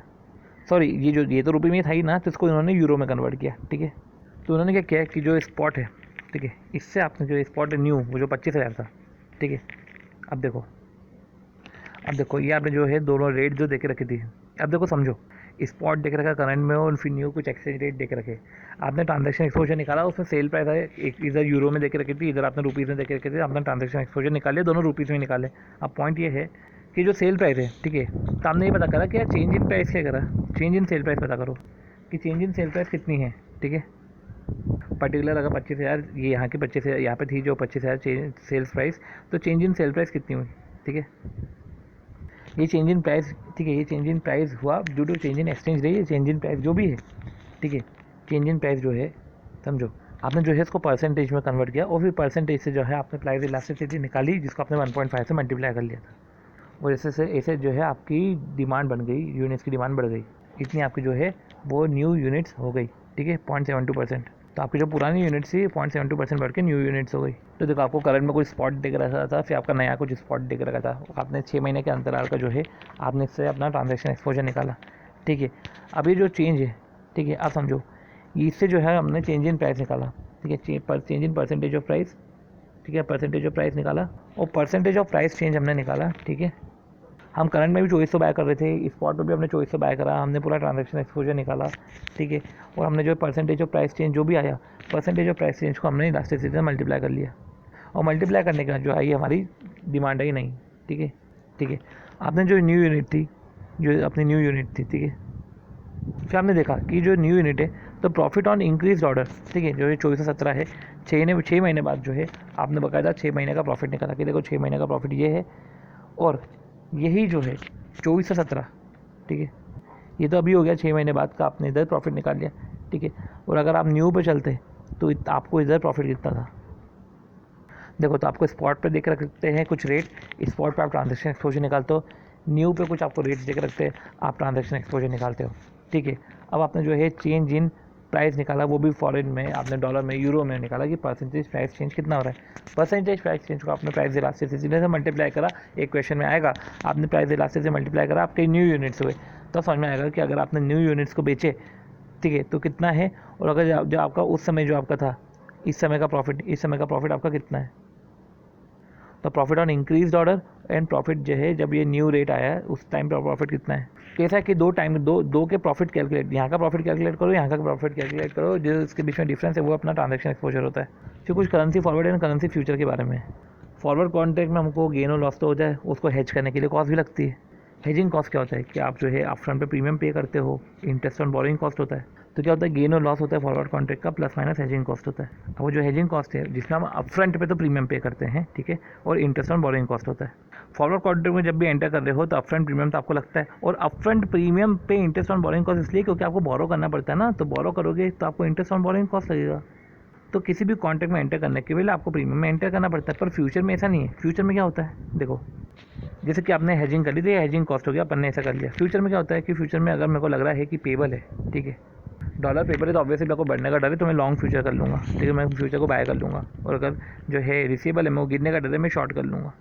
और एक समझने वाली बात ये है कि जब आपको फ्यूचर मिल रहे हैं फॉरेन के रिसीवेबल है, तो आप उसका शॉर्ट, उसके ही शॉर्ट को जो है आप सेल करोगे, उसके ही शॉर्ट को आप लोगे, इन द सेंस की गिरने का डर है ना आपको, उसके शॉर्ट को लोगे। अगर शॉर्ट अवेलेबल है तो ले लेंगे, अगर नहीं अवेलेबल है तो ऐसे केस में क्या करेंगे, उसके अपोजिट करेंसी का, उसका अपोजिट के फ्यूचर का लॉन्ग कर लेंगे। अब आपको कॉन्ट्रैक्ट साइज जो है गिवन रहते कि कॉन्ट्रैक्ट साइज कितना है, ठीक है, आप कितने फ्यूचर लोगे आपको समझ में आ गया। कॉन्ट्रैक्ट साइज गिवन है तो नंबर ऑफ आप कॉन्ट्रैक्ट पता कर लेते हो, पर नंबर ऑफ कॉन्ट्रैक्ट होल में होना चाहिए, मतलब कि डेसिमल में आया तो ओपन एक्सपोजर रख लो बस डेसिमल वाला, और जो है प्रॉफिट एंड लॉस हम फ्यूचर कॉन्ट्रैक्ट पे कैलकुलेट कर लो। अब देखो समझो, अब अमाउंट रिसीव होगा, अब जब अमाउंट रिसीव होगा तो एक्चुअल अमाउंट हमको रिसीव होगा उस पर ही हम रिसीव करेंगे। देखो हमने फ्यूचर लेके रखे, तो एक्चुअल अमाउंट जो रिसीव होगा तो वो तो रिसीव होगा ही होगा, साथ ही साथ वो जो फ्यूचर का प्रॉफिट एंड लॉस है उन सबको कन्वर्ट कर लो होम करेंसी में। जो मैं बोला उसका चार्ट फॉर्म में ये है कि स्पॉट पे आपने डॉलर फ्यूचर सेल करे, जो आपको रिसीवेबल हो रहा है तो आपने डॉलर फ्यूचर सेल कर दी, क्योंकि गिरने का डर है। तो या तो अपन रुपी फ्यूचर बाय कर लेते, जो भी है हमारे पास नंबर ऑफ कॉन्ट्रैक्ट है, कॉन्ट्रैक्ट साइज़ के हिसाब से अपन ने निकाल लिया।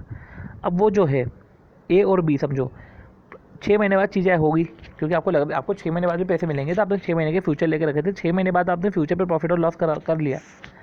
पर एक्चुअल में जो ये जो फ्यूचर में आपने प्रॉफिट एंड लॉस कमाया है, तो जो एक्चुअल में पैसे मिलेंगे तो वो तो ऐसे रहेंगे ना कि नंबर ऑफ कॉन्ट्रैक्ट आपने जितने लेके रखे थे, जितना उस कॉन्ट्रैक्ट का साइज़ था और चेंज इन फ्यूचर, इसके हिसाब से आपने प्रॉफिट एंड लॉस निकाला। चेंज इन फ्यूचर के हिसाब से आपने प्रॉफिट एंड लॉस निकाला। ठीक है, ये हो गया अपना बी कि फ्यूचर का प्रॉफिट और लॉस। और ये होता है कि भैया तुमको 6 महीने बाद डॉलर मिलने थे ना, तो 6 महीने बाद कितने पे मिल रहे डॉलर, ये भी तो देखो। अब देखो जैसे कि वहाँ पे अपना प्रीमियम अपना कॉस्ट होता है, इधर मार्जिन कॉस्ट होता है। इधर मार्जिन कॉस्ट नहीं होता क्योंकि मार्जिन रिफंडेबल है, मार्जिन पे करना पड़ता है। मार्जिन को पे करने के लिए आपको बोरो करना पड़ता है, बोरो करना पड़ता है पे करने के लिए, तो वो इंटरेस्ट ऑन बोरोइंग आपका कॉस्ट होता है। तो देखो आपको जब मिलेंगे तब मिलेंगे रुपए, तो उसका जो रिसीवेबल है साथ ही साथ जो है उस टाइम पे फिर गेन और लॉस ऑन फ्यूचर क्या होगा वो दो करके इंटरेस्ट ऑन बोरोइंग माइनस कर दो। अब देखो इंपॉर्टेंट क्या है समझना, इधर देखो समझो। अब देखो रुपी फ्यूचर लेते हो तुम, तो मार्जिन तो आपको पे करना पड़ेगा, तो मार्जिन पे करना पड़ेगा तो रुपी लोन लोगे। ठीक है, तो इंटरेस्ट ऑन लोन लग जाएगा, इंटरेस्ट ऑन बोरोइंग लग जाएगा पर यूपी। ठीक है, अब और इम्पॉर्टेंट ये भी है कि आप रुपी फ्यूचर बाय कर रहे हो, रुपी फ्यूचर को बाय कर रहे हो, समझो रुपी फ्यूचर बाय। अभी आपका जो है मैं जो बोल रहा था वो ये बोलना चाह रहा था मैं कि आपने डॉलर फ्यूचर सेल करे, राइट, क्योंकि आपको लग रहा है कि पैसा रिसीवेबल था और आपको गिरने का डर था। डॉलर फ्यूचर सेल करो या तो रुपी फ्यूचर बाय कर लो, जो भी है। अगर आपने रुपी फ्यूचर भी बाय करके रखे, समझो रुपी फ्यूचर बाय करके रखे हैं, तो कभी आपने उसका अपोजिट मतलब कि डॉलर फ्यूचर सेल करे मतलब आपने उसका अपोजिट कभी रुपी फ्यूचर है, तो रुपी फ्यूचर का आपने बाय कराया है, तो आपने बाकायदा जो है रुपी लोन, तो रुपी लोन लोगे आप और आप मार्जिन पे करोगे। ठीक है, एक बात का याद रखना कि अगर आपने रुपी फ्यूचर को बाय करा है, ठीक है, तो देखो अगर कुछ भी चीज़ें रिसीवेबल होते हैं, उसके फ्यूचर जो है हम सेल कर देते हैं, उसके फ्यूचर हम सेल करते हैं, जो भी रिसीवेबल होता है उसके फ्यूचर सेल करते हैं, मतलब उसके अपोजिट करेंसी के फ्यूचर हम बाय करते हैं। रुपी फ्यूचर बाय करा है तो आपको मार्जिन पे करना पड़ेगा, रुपी में पे करना पड़ेगा, पर अपन ने तो सेल करा है डॉलर। प्रॉफिट एंड लॉस जो डॉलर में आया उसको रुपीज़ में कन्वर्ट कर दो, क्योंकि आपको रिसीवेबल तो डॉलर से ना। ठीक है, तो प्रॉफिट एंड लॉस जो भी डॉलर में आया उसको रुपीज़ में कन्वर्ट कर लो। कुछ करेंसी ऑप्शन पे एक्सट्रैक्ट है, वो करेंसी ऑप्शन एक बार देख लेते हैं। आपको उम्मीद है कि ये वाला पोर्शन समझ में आ गया होगा। कुछ बेसिक एक्सट्रैक्ट ये है कि फॉरवर्ड प्रीमियम जो है वो रिफंडेबल नहीं है। क्या बोला गया है, करेंसी ऑप्शन, तो जो करेंसी ऑप्शन है, ठीक है, तो बेसिक एक्सट्रैक्ट ये है कि फॉरवर्ड तो जो है आप प्रीमियम पे फॉरवर्ड पे कर, फॉरवर्ड पे प्रीमियम होता है, फॉरवर्ड कॉन्ट्रैक्ट पे प्रीमियम होता है, वो रिफंडेबल नहीं होता। तो रिफंडेबल नहीं होता मतलब कॉस्ट है, मार्जिन रिफंडेबल होता है। ऑप्शन में भी हम प्रीमियम पे करते तो वो भी रिफंडेबल नहीं होता। अगर आप तुम्हारा ऑप्शन प्रीमियम येन है, तो ऑब्वियस सी बात है प्रीमियम येन है, तो ये येन का ऑप्शन तो बिल्कुल भी नहीं होगा। ऑप्शन प्रीमियम अगर डिनोमिनेशन अगर येन में है तो वो रुपी का ऑप्शन होगा।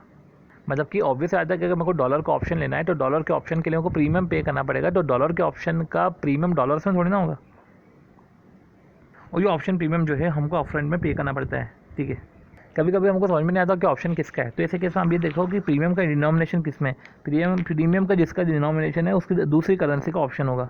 ठीक है, और एक और है कि अभी क्वेश्चन में फॉरेक्स करेंसी ऑप्शन दिखे, तो फॉरेक्स करेंसी ऑप्शन मतलब फॉरेन करेंसी ऑप्शन नहीं है। ठीक है ना, फॉरेक्स करेंसी ऑप्शन मतलब कि का मतलब फॉरेन करेंसी ऑप्शन नहीं है। अब देखो डॉलर पेबल है, ठीक है, आपने कॉल ऑप्शन बाय करोगे। ठीक है, अब देखो डॉलर का ऑप्शन को आप बाय करोगे, ठीक है, मतलब लॉन्ग लोगे, तो रुपी के ऑप्शन को सेल करोगे। डिसेबल है, ठीक है, तो डॉलर ऑप्शन को सेल करोगे, मतलब रुपी ऑप्शन को आप बाय करोगे। तो मतलब क्या है कि आप पहले, अब क्वेश्चन कैसे सॉल्व करना है कि आप पहले डॉलर के ऑप्शन का सोचो, ठीक है, जो है डॉलर के ऑप्शन का सोचो, फिर क्वेश्चन में डॉलर के ऑप्शन का सोचो कि डॉलर तो मैं सेल करूँगा, पर क्वेश्चन में उल्टा ऑप्शन दिया है तो आप वैसा डिसीजन लोगे। उल्टा ऑप्शन मतलब रुपी का ऑप्शन लिया है तो आप ऐसे केस में बाय करोगे। ठीक है, रुपी के ऑप्शन का पेमेंट है तो ऑब्वियस सी बात है रुपी का ऑप्शन का पेमेंट है, तो पेमेंट रुपीज़ में तो बिल्कुल भी नहीं होगा। रुपी के ऑप्शन का प्रीमियम ऐसा लिखा हुआ रहता है, रुपी ऑप्शन का प्रीमियम 0.4047 या स्ट्राइक प्राइस देकर रखते हैं 2.2125। तो ऐसे केस में आपको 3 आउटफ्लो निकलते हैं। तो आप ऑप्शन के लिए जो पेमेंट करते हो ऑप्शन प्रीमियम, ठीक है, और ऑप्शन प्रीमियम को बोरो करने के लिए, ठीक है, आपने इंटरेस्ट ऑन बोरोइंग, ठीक है, वो कुछ पेमेंट करना हो तो ऑप्शन के रिस्पेक्ट में आप जो है बाद में पेमेंट करते हो। फिर बात है जैसे कि एक क्वेश्चन में स्ट्राइक प्राइस और कॉल ऑप्शन देख रखा है, स्ट्राइक प्राइस देख रखा है डॉलर जो है कैनेडियन डॉलर $0.93 देख रखा है, और ऑप्शन में भी डॉलर जो है कैनेडियन डॉलर 12 देख रखा है। तो समझो ना भैया, स्ट्राइक प्राइस देख रखा है और ऑप्शन पे ये 12 भी ऑप्शन प्रीमियम 12 होगा क्या भैया, इसको फिर पैसा ट्रेड करो। ठीक है, ऑब्वियस सी बात है स्ट्राइक प्राइस तो ऑप्शन प्रीमियम से ज़्यादा ही होता है ना, तो फिर इसको तो 0.12 ट्रेड करो। ठीक है, अब देखो किसी केस में ऑप्शन नीडेड नहीं है ठीक है। अब देखो समझो, कुछ ऑप्शन हमारे अनकवर्ड होते हैं, अनकवर्ड ऑप्शन होता है, हम ऑप्शन नहीं ले पा रहे क्योंकि ऑप्शन जो है वो फुल पे चलते हैं। तो अनकवर्ड ऑप्शन जो होते हैं उसको कवर कर लो फॉरवर्ड से, या तो खुद से ही एज्यूम करो रिस्क, ठीक है। अब जैसे कि कैनेडियन डॉलर पेबल देख रखा है 10.1 लाख, और स्ट्राइक प्राइस देख रखा है 94 सेंट, और कॉन्ट्रैक्ट साइज देख रखा है 50,000। अब समझो, और नंबर ऑफ कॉन्ट्रैक्ट देख रखे 20.2, तो नंबर ऑफ कॉन्ट्रैक्ट 20.2 हो जाएंगे।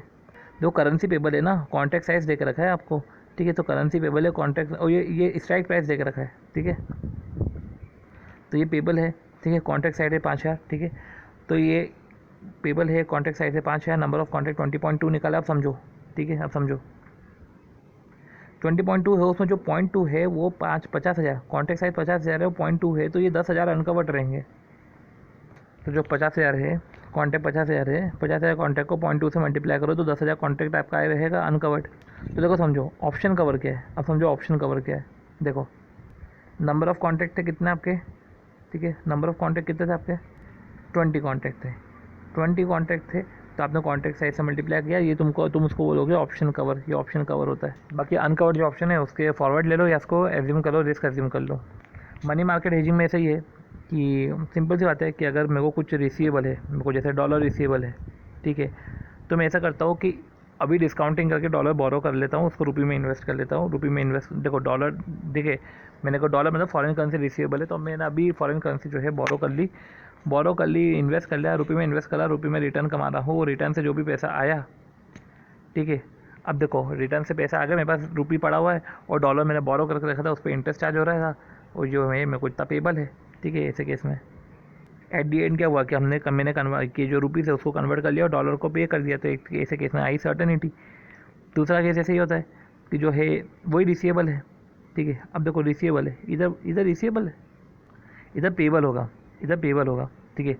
तो पेबल होगा तो आपने क्या किया कि पेबल होगा तो आपने क्या किया, उतने की डिस्काउंटिंग करी, 3 महीने बाद पेबल है तो आपने डिस्काउंटिंग करी, और डिस्काउंटिंग करके आपने डॉलर इन्वेस्ट कर दिया। इन्वेस्ट करने के लिए आपको क्या करना पड़ेगा, आपने इन्वेस्ट करना है, तो आपने रुपये बोरो करे, डॉलर में इन्वेस्ट करा, इन्वेस्टमेंट से रिटर्न आ रहा है, बोरोइंग से इंटरेस्ट चढ़ रहा है, तो रिटर्न जो आया, रिटर्न को अपने रुपीज़ में कन्वर्ट करके इधर आपने इतना पेमेंट कर दिया, ठीक है।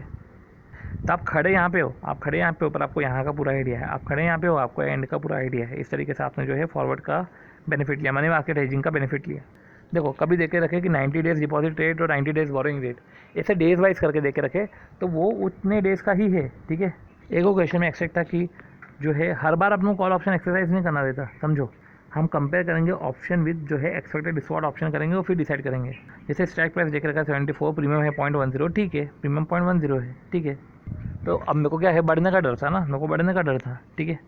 फिर तो बड़ा नहीं, इधर तो 72.5 हुआ है, फिर 73 है, और फिर एक बार हो गया 74.5। तो देखो जब 72.5 है, समझो एक्सपेक्टेड स्पॉट, तो आप तो एक्सरसाइज ही नहीं करोगे क्योंकि आपको बढ़ने का डर था, तो आप तो ये सोचे थे ना बढ़े, क्योंकि बढ़ेगा तो आप तो जो है 74 पे परचेस करोगे, और 74 पे परचेस करोगे तो आपको बेनिफिट हो जाएगा। तो इधर तो 72.5 है, 73 है, तो आप तो लोगे ही नहीं, ठीक है। बढ़ने का डर था इन द सेंस ये है कि कल को ये बढ़ेगा, पर तो मेरे को अब कोई डर नहीं रहेगा क्योंकि मैंने बढ़ने का डर था तो मैंने उसका ऑप्शन ले लिया, ठीक है। पर अगर ये बढ़ा ही नहीं, ये कम ही है, तो आप ऑप्शन को एक्सरसाइज ही नहीं करोगे, सही है। पर इंपॉर्टेंट ये है कि अगर आप ऑप्शन को एक्सरसाइज नहीं करोगे, इसका मतलब क्या है, इसका मतलब ये है कि आप 72.50 पे खरीदोगे ना, और प्रीमियम तो पे होगा ही होगा, 73 पे परचेस करोगे ना, प्रीमियम तो पे होगा ही होगा। तो ऐसे केस में जो आप वेट्स देके आप ऑप्शन एक्सपोजर निकालोगे, और जब स्टॉक प्राइस और expected spot price, strike price आप कर लोगे, ठीक है, क्योंकि एक्सपेक्टेड हो जाता है तो स्ट्राइक प्राइस ले लोगे, ठीक है, और जो है प्राइस है उसमें जो है प्रीमियम ऐड करके इतना वेट निकाल लोगे वापस से। पॉइंट ये है कि जो है प्रीमियम है, ठीक है, तो प्लस इंटरेस्ट ऑन प्रीमियम, ठीक है। कुछ आपको एक्सट्रैक्ट 69 का एक्सट्रैक्ट है जिसमें आपको जो है बोरिंग रेट और डिपॉजिट रेट, देखो इधर भी जो है डिपॉजिट रेट और बोरिंग रेट है, पर 90 डेज़ का है, तो अपने 90 डेज़ का ही माना, पर इधर बोरिंग डिपॉजिट है ऐसे देके रखा है, तो उसको ये पर एनम मानो, उसको फिर आप कन्वर्ट करो 6 महीने में, ठीक है। स्पॉट रेट और 6 महीने फॉरवर्ड का रेट देके रखा है, ठीक है। अब जो इम्पोर्टर है ना उसको डॉलर चाहिए, ठीक है, या डॉलर चाहिए या, ठीक है, ये इम्पोर्टेड रॉ मटेरियल, या तो ऐसा बोल दो कि डॉलर चाहिए, ठीक है, या तो एक तरीके से बोलो कि इम्पोर्टेड रॉ मटेरियल इंपोर्ट करा है इतने के, तो ऑब्वियसली बात है रॉ मटेरियल इंपोर्ट करा है तो उसको डॉलर्स को देने पड़ेंगे ना, पे करने पड़ेंगे, तो उसको ले दे के अब जो है डॉलर की ज़रूरत है, ठीक है। तो देखो डॉलर की ज़रूरत है उसको, मतलब कि डॉलर की ज़रूरत इन द सेंस कि वो डॉलर को बाय करना है, डॉलर को बाय करने के लिए पाउंड को उसको सेल करना पड़ेगा, ठीक है। अब पाउंड उसके पास अगर कभी होता तो बाकायदा वो सेल कर देता अवेलेबल, पर अवेलेबल अगर कभी नहीं है तो आप ऐसे केस में क्या करोगे, आप पाउंड बोरो कर लो, फिर तो पाउंड बोरो करना ही पड़ेगा आपको किसी भी हालत में, और पाउंड बोरो करोगे, अब पाउंड बोरो करके जो है आप डॉलर जो है परचेस करोगे, क्योंकि आप बोरो करोगे, बोरो करके उसको सेल करोगे, सेल करके आपको जो है नीड डॉलर की पूरी होकर आप उसको डॉलर पे करोगे। तो समझे ना, बोरो करना और बाय करने में क्या अंतर होता है। आपने बाय करे डॉलर, अगर आपने देखा तो आपने डॉलर बाय करे, ठीक है, तो बोरो अलग होता है। आपने बोरो में, ठीक है, तो आपने बोरो करे पाउंड, ठीक है, आपने बाय नहीं करा, आपने बाय तो डॉलर करे, समझे। तो ये होता है हमारा बोरो और बाय में अंतर, ठीक है। अब ये करते हुए आप जो है एक बार फटाफट नॉस्ट्रो वोस्ट्रो लोरो अकाउंट देख लेते हैं। दो चीज़ें होती है, statement of exchange position, statement of cash position, ठीक है। तो स्टेटमेंट एक्सचेंज पोजीशन मतलब कि एक्रूअल है, आ रहा है जा रहा है जो भी है। तो आ रहा है मतलब परचेस कर रहे हो, परचेस करो तो वो चीज़ें आ रही है, सेल करो तो वो चीज़ें जा रही है, ये हो गया अपना स्टेटमेंट ऑफ एक्सचेंज पोजीशन। फिर आता है statement of cash position. Cash position का मतलब कि कैश का ट्रीटमेंट, कैश का ट्रीटमेंट। अब देखो जैसे कि ओपनिंग बैलेंस है, ओवर बॉट या ओवर सोल्ड, हमने ज़्यादा खरीद के रखा है तो है हमारे पास ओवर सोल्ड, हमने ज़्यादा बेच के रखा है, हमने चेक परचेस करके रखे हैं। अब समझो हमको जैसे कि सर्विस देते हैं हम आर्टिकलशिप में, हमको चेक मिलता है 2000 का, फिर चेक हमने परचेस कर लिया एक तरीके से सर्विस दे के, मतलब हमको ये रिसीव होगा, ठीक है। देखो रिसीव होगा, अभी हुआ है क्या, अभी हुआ नहीं, पर रिसीव होगा तो आ रहा है, मतलब कि ये एक्चुअल बेसिस पे चलता है, ये कैश बेसिस पे चलता है, ठीक है। आप कुछ सेल करो, आपका जा रहा है, आउटसाइडिंग परचेस है, आ रहा है। डीडी इशू कर रहे हो, डीडी इशू करना मतलब देना, दे रहे हो ना, पे करते हो ना, जब भी आप, जब इंस्टीट्यूट में भी आप डीडी पे करते हो ना, तो ये जा रहा है। बिल परचेस और डिस्काउंटिंग अब आपको आएगा, ठीक है। फॉरवर्ड सेल कैंसिल हो गया, ये फॉरवर्ड सेल कैंसिल हो गया, ठीक है, तो सेल का था, उल्टा कॉन्ट्रैक्ट है। फॉरवर्ड परचेस है, उल्टा हो गया। बिल कैंसिल, तो बिल आपने डिस्काउंटिंग करा के रखी थी, कैंसिल हो गया, उल्टा हो गया। और डीडी कैंसिल, इशू करते समय सेल हुआ था पर ये उल्टा हो गया, तो ये कैंसिल में उल्टा होता है। अब इंपॉर्टेंट क्या है कि एक्चुअल आउटफ्लो, बात यह है कि जो कैश पोजीशन में जो आपका आउटफ्लो होता है ना, एक्चुअल आउटफ्लो, तो आउटफ्लो कब होता है, ये पॉइंट तुमको तब समझ में आएगा जब आप इसका सेटलमेंट करोगे। देखो सेटलमेंट कैसे होगा, ठीक है। और उसके पहले हम जो है कैश पोजीशन देखते थे। स्टेटमेंट ऑफ कैश पोजीशन क्या होता है कि इसमें परचेस सेल नहीं होता है, इसमें डेबिट क्रेडिट होता है। तो ऑब्वियस सी बात है यार, डेबिट क्रेडिट किसके एंगल से देखना है। जब देखो आप सेल करते हो, ठीक है, तो सेल करते हो तो बैंक अकाउंट डेबिट होता है, अपना बैंक अकाउंट डेबिट होता है ना। तो हमको ये बैंक के एंगल से देखना है, किसके एंगल से देखना है, बैंक के एंगल से देखना है। मतलब कि देखो ओपनिंग बैलेंस में जो क्रेडिट देख रखा है तो आपने तो उसको क्रेडिट में लिख दो, डेबिट को डेबिट में लिख दो। पर समझो टीटी सेल्स मतलब पैसे जा रहे हैं, पैसे जा रहे हैं तो अपना क्रेडिट होता है ना, पर इधर डेबिट होगा। टीटी सेल्स से पैसे आ रहे हैं, तो पैसे आ रहे हैं इसका मतलब क्या होता है, पैसे आ रहे हैं इसका मतलब डेबिट होता है ना, तो इधर जो है इसको क्रेडिट करना पड़ेगा। इंपॉर्टेंट ये है कि जब आप टीटी सेल कर रहे हो तो पैसे जा रहे हैं, ठीक है। तो ऐसे केस में होता क्या है कि जब जा तो रहे पैसे, ठीक है, तो आपका टीटी भी जा रहा है तो इधर सेल में आ जाएगा, ये सेल में भी आ जाएगा, ठीक है, तो ये इधर भी आ जाएगा। मतलब कि जो कैश पोजीशन पे इफेक्ट होता है ना, तो ऑब्वियस बात है वो सिक्योरिटी पे तो इफेक्ट डाल ही रहा है ना, तो इधर भी ट्रीटमेंट होगा, इसका इधर भी ट्रीटमेंट होगा।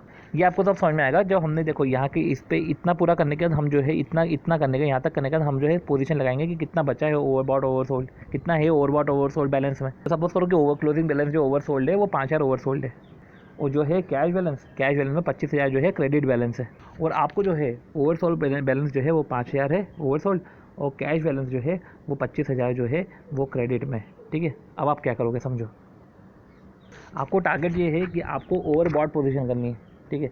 आपको टारगेट ये है कि आपको ओवरबॉट पोजीशन करनी है, ठीक है। ओवरबॉट पोजीशन कितनी, 10,000 का आपको ओवरबॉट करना है, और अभी आपका 5,000 का ओवर सोल्ड है, तो आप सबसे पहले क्या करोगे। और कैश अकाउंट में भी देख रखा है, कैश अकाउंट में 25,000 का क्रेडिट है, और आपको जो है कितना का बैलेंस रखना है, देखा जाए तो आपको क्रेडिट बैलेंस रखना है 30,000 का। अब समझो अपने एंगल से पहले सोचो, तो क्रेडिट है मतलब अपने एंगल से डेबिट बैलेंस है, ठीक है। तो अपने एंगल से डेबिट बैलेंस मतलब कि पैसा आ रहा है, ठीक है। अब पैसा आ रहा है तो अपने को 5,000 का और पैसा चाहिए, मतलब आप 5,000 का और अपने को सेल करना पड़ेगा, तब जाके आपको पैसा आएगा। तो पैसा आएगा तो अपने हिसाब से डेबिट है, पैसा बढ़ेगा मतलब बैंक के हिसाब से क्रेडिट बढ़ जाएगा, तो उससे हो जाएगा अपना 30,000।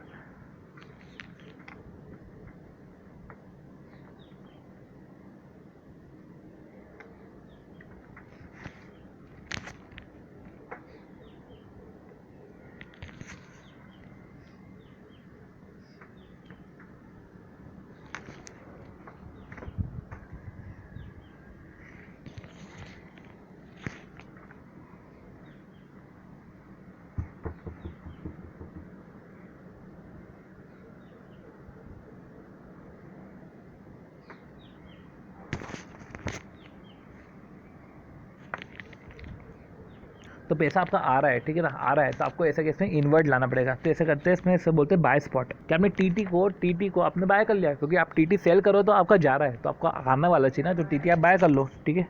तो क्या लिखा हुआ है, एट दी एंड पोजीशन जो है इधर एक्सचेंज पोजीशन और कैश पोजीशन, ठीक है, या तो न्यूट्रल हो जाएगा या तो न्यूट्रल रहेगा, ठीक है, या तो आपको एक टारगेट पोजीशन को मेंटेन करना पड़ेगा। तो टारगेट पोजीशन को मेंटेन करना है तो सबसे पहले आपको कैश पोजीशन को अचीव करना पड़ेगा, देन आप एक्सचेंज की पोजीशन को अचीव करोगे।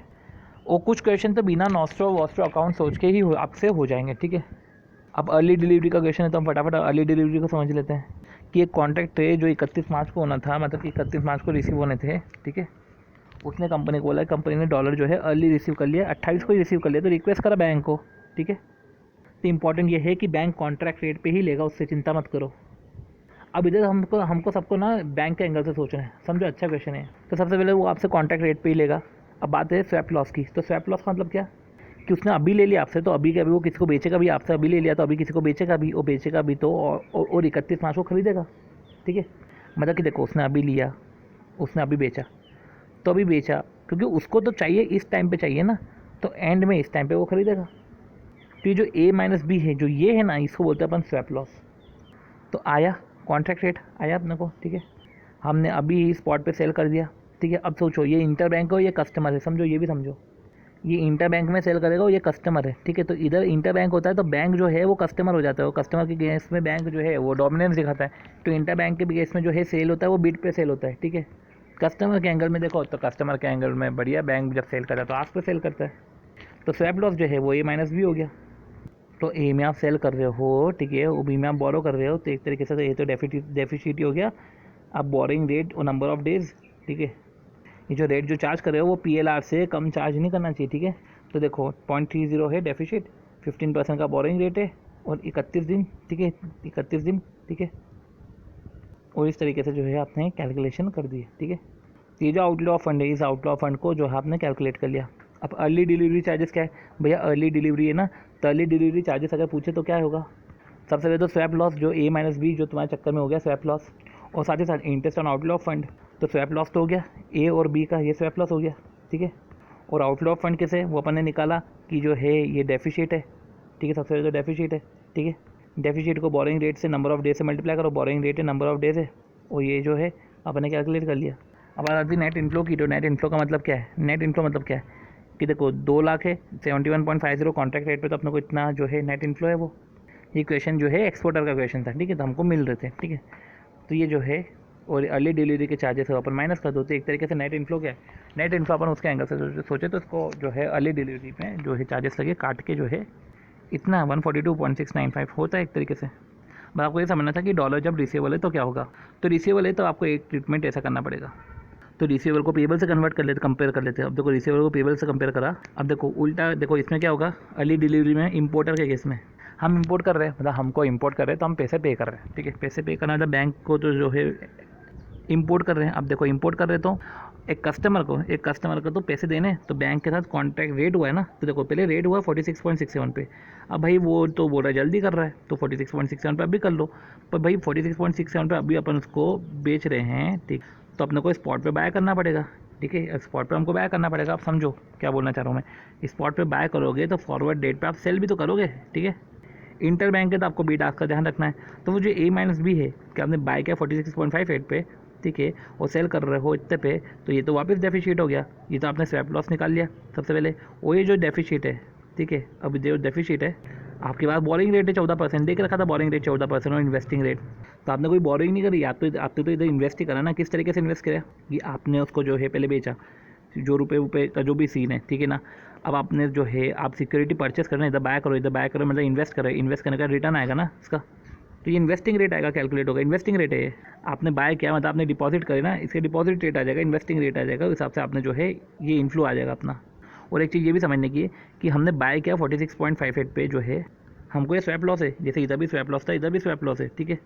पर इधर जो था वो बोरिंग रेट है, इधर बोरिंग रेट कैसे था, क्योंकि आप सेल कर रहे हो कम पे, बाय कर रहे हो ज़्यादा पे, तो बोरिंग रेट हो गया ना, आपका नुकसान हो गया।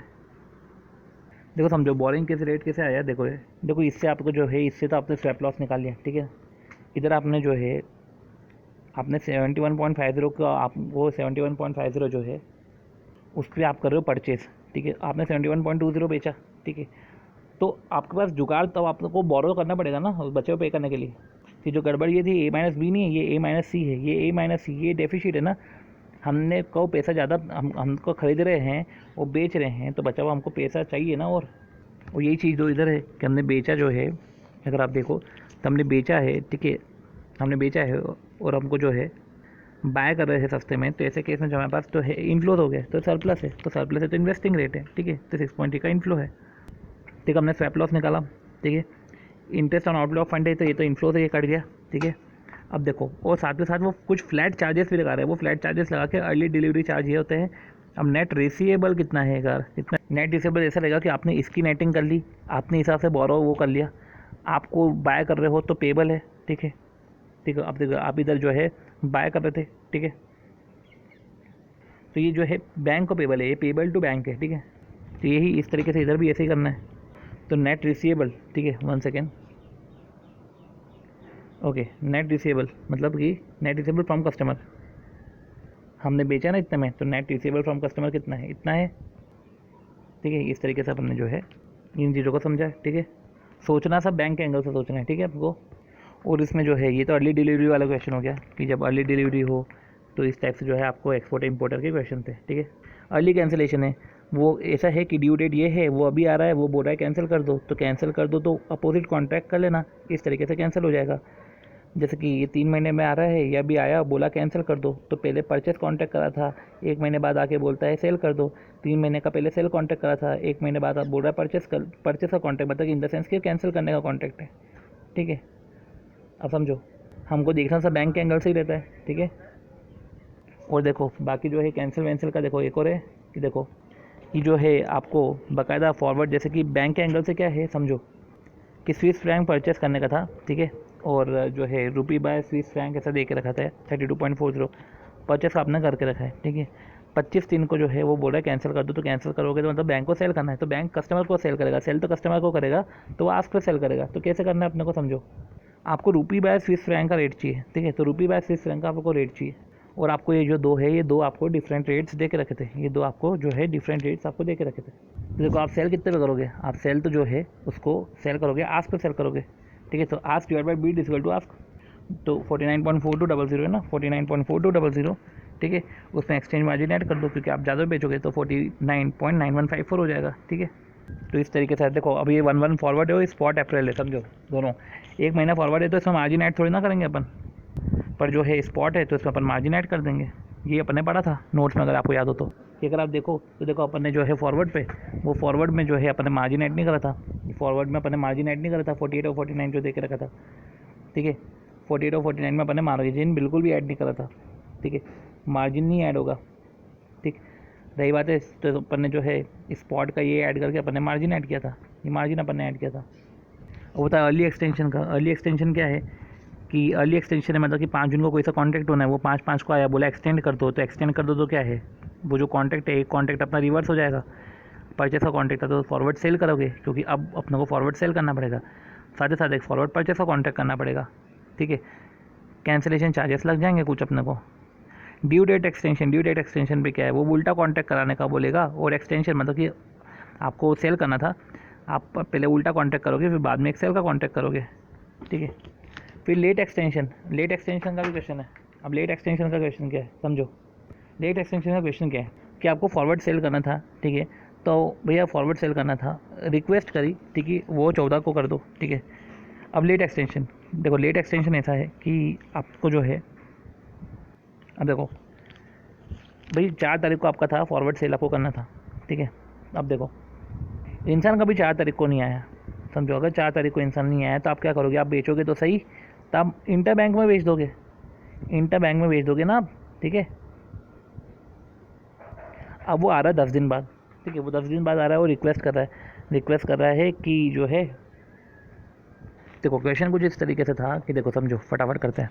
हाँ, फॉरवर्ड सेल करके रखा है आपने, ठीक है, आपने फॉरवर्ड सेल का कॉन्टैक्ट करके रखा है 4 तारीख को, भैया वो 4 तारीख को आया नहीं, तो आपने मार्केट में बेच दिया, ठीक है। तो आपने मार्केट में बेच दिया, सबसे पहले तो मार्जिन 0.10 है, और आउटले ऑफ फंड पे इंटरेस्ट चलो 12% है, आपने मार्जिन में आपने जो है बेच दिया, ठीक है। अब जब आपने सेल करने का कॉन्टैक्ट करके रखा था, ठीक है ना, आपने उसको बोल दिया कि चलो सेल करके रखोगे, तो आपने उसी टाइम बाय करने का कॉन्टैक्ट भी करके रखा होगा, तो फॉरवर्ड सेल करना होगा तो आपने एक उल्टा कॉन्टैक्ट करा होगा उस टाइम, ठीक है। तो उसका हमको ध्यान देना है कि भैया उस टाइम तुमने उल्टा कॉन्टैक्ट करा होगा, ठीक है। तब देखो फॉरवर्ड सेल करा, तूने सेल नहीं करा तो हमने स्पॉट पे सेल करा, और हमको पता है कि कभी वो बाद में आ जाए तो ऐसा करते हैं हम एक फॉरवर्ड बाय भी कर लेते हैं, ठीक है। ये फॉरवर्ड सेल था, फॉरवर्ड सेल का एक उल्टा कॉन्ट्रैक्ट हमने करके रखा था, ये अब एक अपने जो है वो हो नहीं पाया, तो एक हमने स्पॉट सेल करा, अब वो बाद में आ जाता है तो हमने एक फॉरवर्ड बाय करा।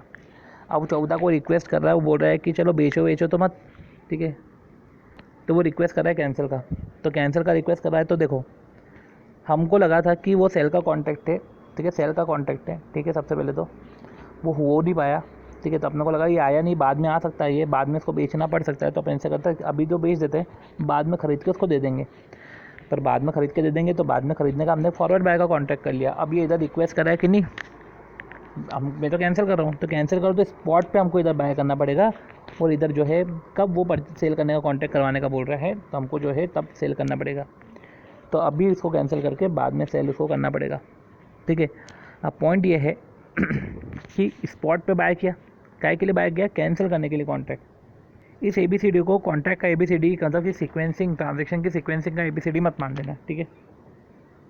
तो सबसे पहले फॉरवर्ड सेल अपन ने किया, ठीक है, फॉरवर्ड सेल सबसे पहले तो स्पॉट बाय किया, स्पॉट बाय किया क्योंकि वो 14 तारीख को आया, बोला कि एक्सटेंड कर दो, स्पॉट बाय किया कैंसिल करने के लिए कॉन्ट्रैक्ट को। अब वो जो A और B है, देखो A और B है क्योंकि हमने फॉरवर्ड सेल करा था, ठीक है, और स्पॉट पे अब हमको बाय करना पड़ रहा है, ठीक है, तो सेल 6.877 पे, बाय 60.09 पे, तो इधर जो है अमाउंट पेबल है सामने वाले को, तो हमको रिसीवेबल है, ठीक है, हमने सेल करा था और हम बाय कर रहे सस्ते में, ठीक है, तो ऐसे केस में जो है ये जो है बाकायदा अमाउंट सामने वाले को पेबल है, ठीक है। बाकी स्वैप लॉस तो हम हर जगह कैसे निकालते थे वैसा ही तरीका इधर भी देख रखा है, जैसे अपन ने पहले भी कभी स्वैप लॉस निकाला है, ठीक है। तो स्वैप लॉस का जो हमारा तरीका होता था कि स्पॉट पे करके फॉरवर्ड का अपन उल्टा कॉन्ट्रैक्ट करते थे, तो स्वैप का भी ऐसा ही है कि स्पॉट पे सेल करके आपने फॉरवर्ड पे बाय करो, क्योंकि वो अभी आपने ये सोचा था ना कि कभी वो बाद में आ जाए तो मेरे को बाय करना पड़ेगा, तो आपने उसी वक्त इस डेट पे खड़े होकर आपने फॉरवर्ड बाय किया था, ठीक है, इस डेट पे खड़े होकर आपने फॉरवर्ड बाय किया था, राइट, तो आपने फॉरवर्ड बाय किया था, तो ये जो है आपका डिफरेंस A-B, ये जो A-B का डिफरेंस है, ये सबसे पहले A-B का जो डिफरेंस है इसको क्या बोलते हैं अपन, अमाउंट पेबल, कि अमाउंट पेबल तो एटलीस्ट तुमको जो है 1 लाख है, 1 लाख पे इतना अमाउंट पेबल है, ये अमाउंट जो है पेबल बाय कस्टमर है, ठीक है। फिर C-D आता है, ये आता है अपना स्वैप लॉस, ठीक है, और interest on outflow of fund, interest on outflow of fund कैसे निकला अपना समझो, ये इंटरेस्ट पेबल है, वो इतने पे इंटरेस्ट पेबल निकलेगा, कि देखो इंटरेस्ट पेबल कैसे, कि भैया बाय करा था ना 63.7575 पे उसी वक्त, और हम सेल कर रहे हैं, ठीक है, तो वो जो इंटरेस्ट है वो इंटरेस्ट पेबल होगा, ठीक है। तो अमाउंट कितना पेबल होगा, वो पर्टिकुलर जो भी अमाउंट पेबल होगा, ठीक है, कि आपने स्पॉट सेल किया और आपने कवर्ड बाय पोजीशन करके रखी थी ऑन 4/4, ठीक है, जब आपने फॉरवर्ड सेल का कॉन्टैक्ट करके रखा होगा, तो ये जो डिफरेंस है इस पर जो है इंटरेस्ट पेबल होगा। अब इंटरेस्ट पेबल कितने दिन के लिए होगा, ये 10 दिन के लिए होगा, इंटरेस्ट पेबल 10 दिन के लिए होगा, क्योंकि 10 दिन बाद कॉन्ट्रैक्ट एग्जीक्यूट हो रहा है। तो आप समझ चुके होंगे कि क्या हो रहा है, कि सबसे पहले तो A-B जो हुआ वो अमाउंट पेबल है, तो ठीक है। तो इस तरीके से अपन ने जो है समझा कि जो ये सबसे पहले जो निकलता है ये अमाउंट पेबल बाय कस्टमर, कि अपन ने उसको सेल करके रखा था, हम बाय कर रहे हैं इतना, तो सेल तो हमने महंगे में किया था, ठीक है, तो और बाय किया है, तो जितना गेन हो रहा है सामने वालों को इतना पेबल है, ठीक है, हमको गेन हो रहा है एज अ बैंक, ठीक है। और देखा जाए तो उसके बाद जो है स्वैप लॉस होता है, तो स्वैप लॉस भी हमने निकाल लिया, और फिर जो होता है अमाउंट पेबल, तो अमाउंट पेबल है तो 10 दिन का इंटरेस्ट हम लगा लेंगे, इस डिफरेंस पे 10 दिन का इंटरेस्ट हम लगा लेंगे। तो अब नोट, क्वेश्चन से कैंसिल द कॉन्ट्रैक्ट, अब क्वेश्चन बोल रहा है कि कॉन्ट्रैक्ट को कैंसिल करो, ठीक है, तो हमको कैलकुलेट टोटल कॉस्ट, कैंसिल करना है कॉन्ट्रैक्ट को तो हमको टोटल कॉस्ट कैलकुलेट करना है, ऐसा नहीं कि कैंसिल कर रहे हैं कॉन्ट्रैक्ट को तो सिर्फ कैंसिलेशन चार्ज कैलकुलेट कर रहे हैं। ये अमाउंट जो पेबल बाय कस्टमर है ना, उसको कैंसिलेशन चार्ज भी बोलते हैं, तो ठीक है, सिर्फ कैंसिलेशन चार्ज रिकवर करना मकसद नहीं है, ठीक है, टोटल कॉस्ट नहीं करना पड़ेगा। और क्वेश्चन से कैंसिल एंड एग्जीक्यूट, ठीक है, तो कैंसिल कर रहे हो तो भैया ठीक है, कैंसिल एंड एग्जीक्यूट, तो कैंसिल करोगे एग्जीक्यूट करोगे तो कैंसिल करने पे कैंसिलेशन चार्ज लगेगा, और एग्जीक्यूट करोगे तो जो एग्जीक्यूट है, अब देखो 2 तरीके एग्जीक्यूट करने के, तो स्पॉट पे कर लो एग्जीक्यूट या फॉरवर्ड पे कर लो, कि फॉरवर्ड कॉन्ट्रैक्ट को जो है एक आपने फॉरवर्ड कॉन्ट्रैक्ट करके रखा उसको कैंसिल कर दिया ना, आप कैंसिल करने का 2 ऑप्शन है कि आप स्पॉट पे एग्जीक्यूट कर लो या फॉरवर्ड पे एग्जीक्यूट कर लो, ठीक है। तो इस तरीके से फटाफट देना जो है ये क्वेश्चन फटाफट हमने कर लिया है, वो इस तरीके से फॉरेक्स के अपने सारे कंसेप्ट कर लिया है, ठीक है।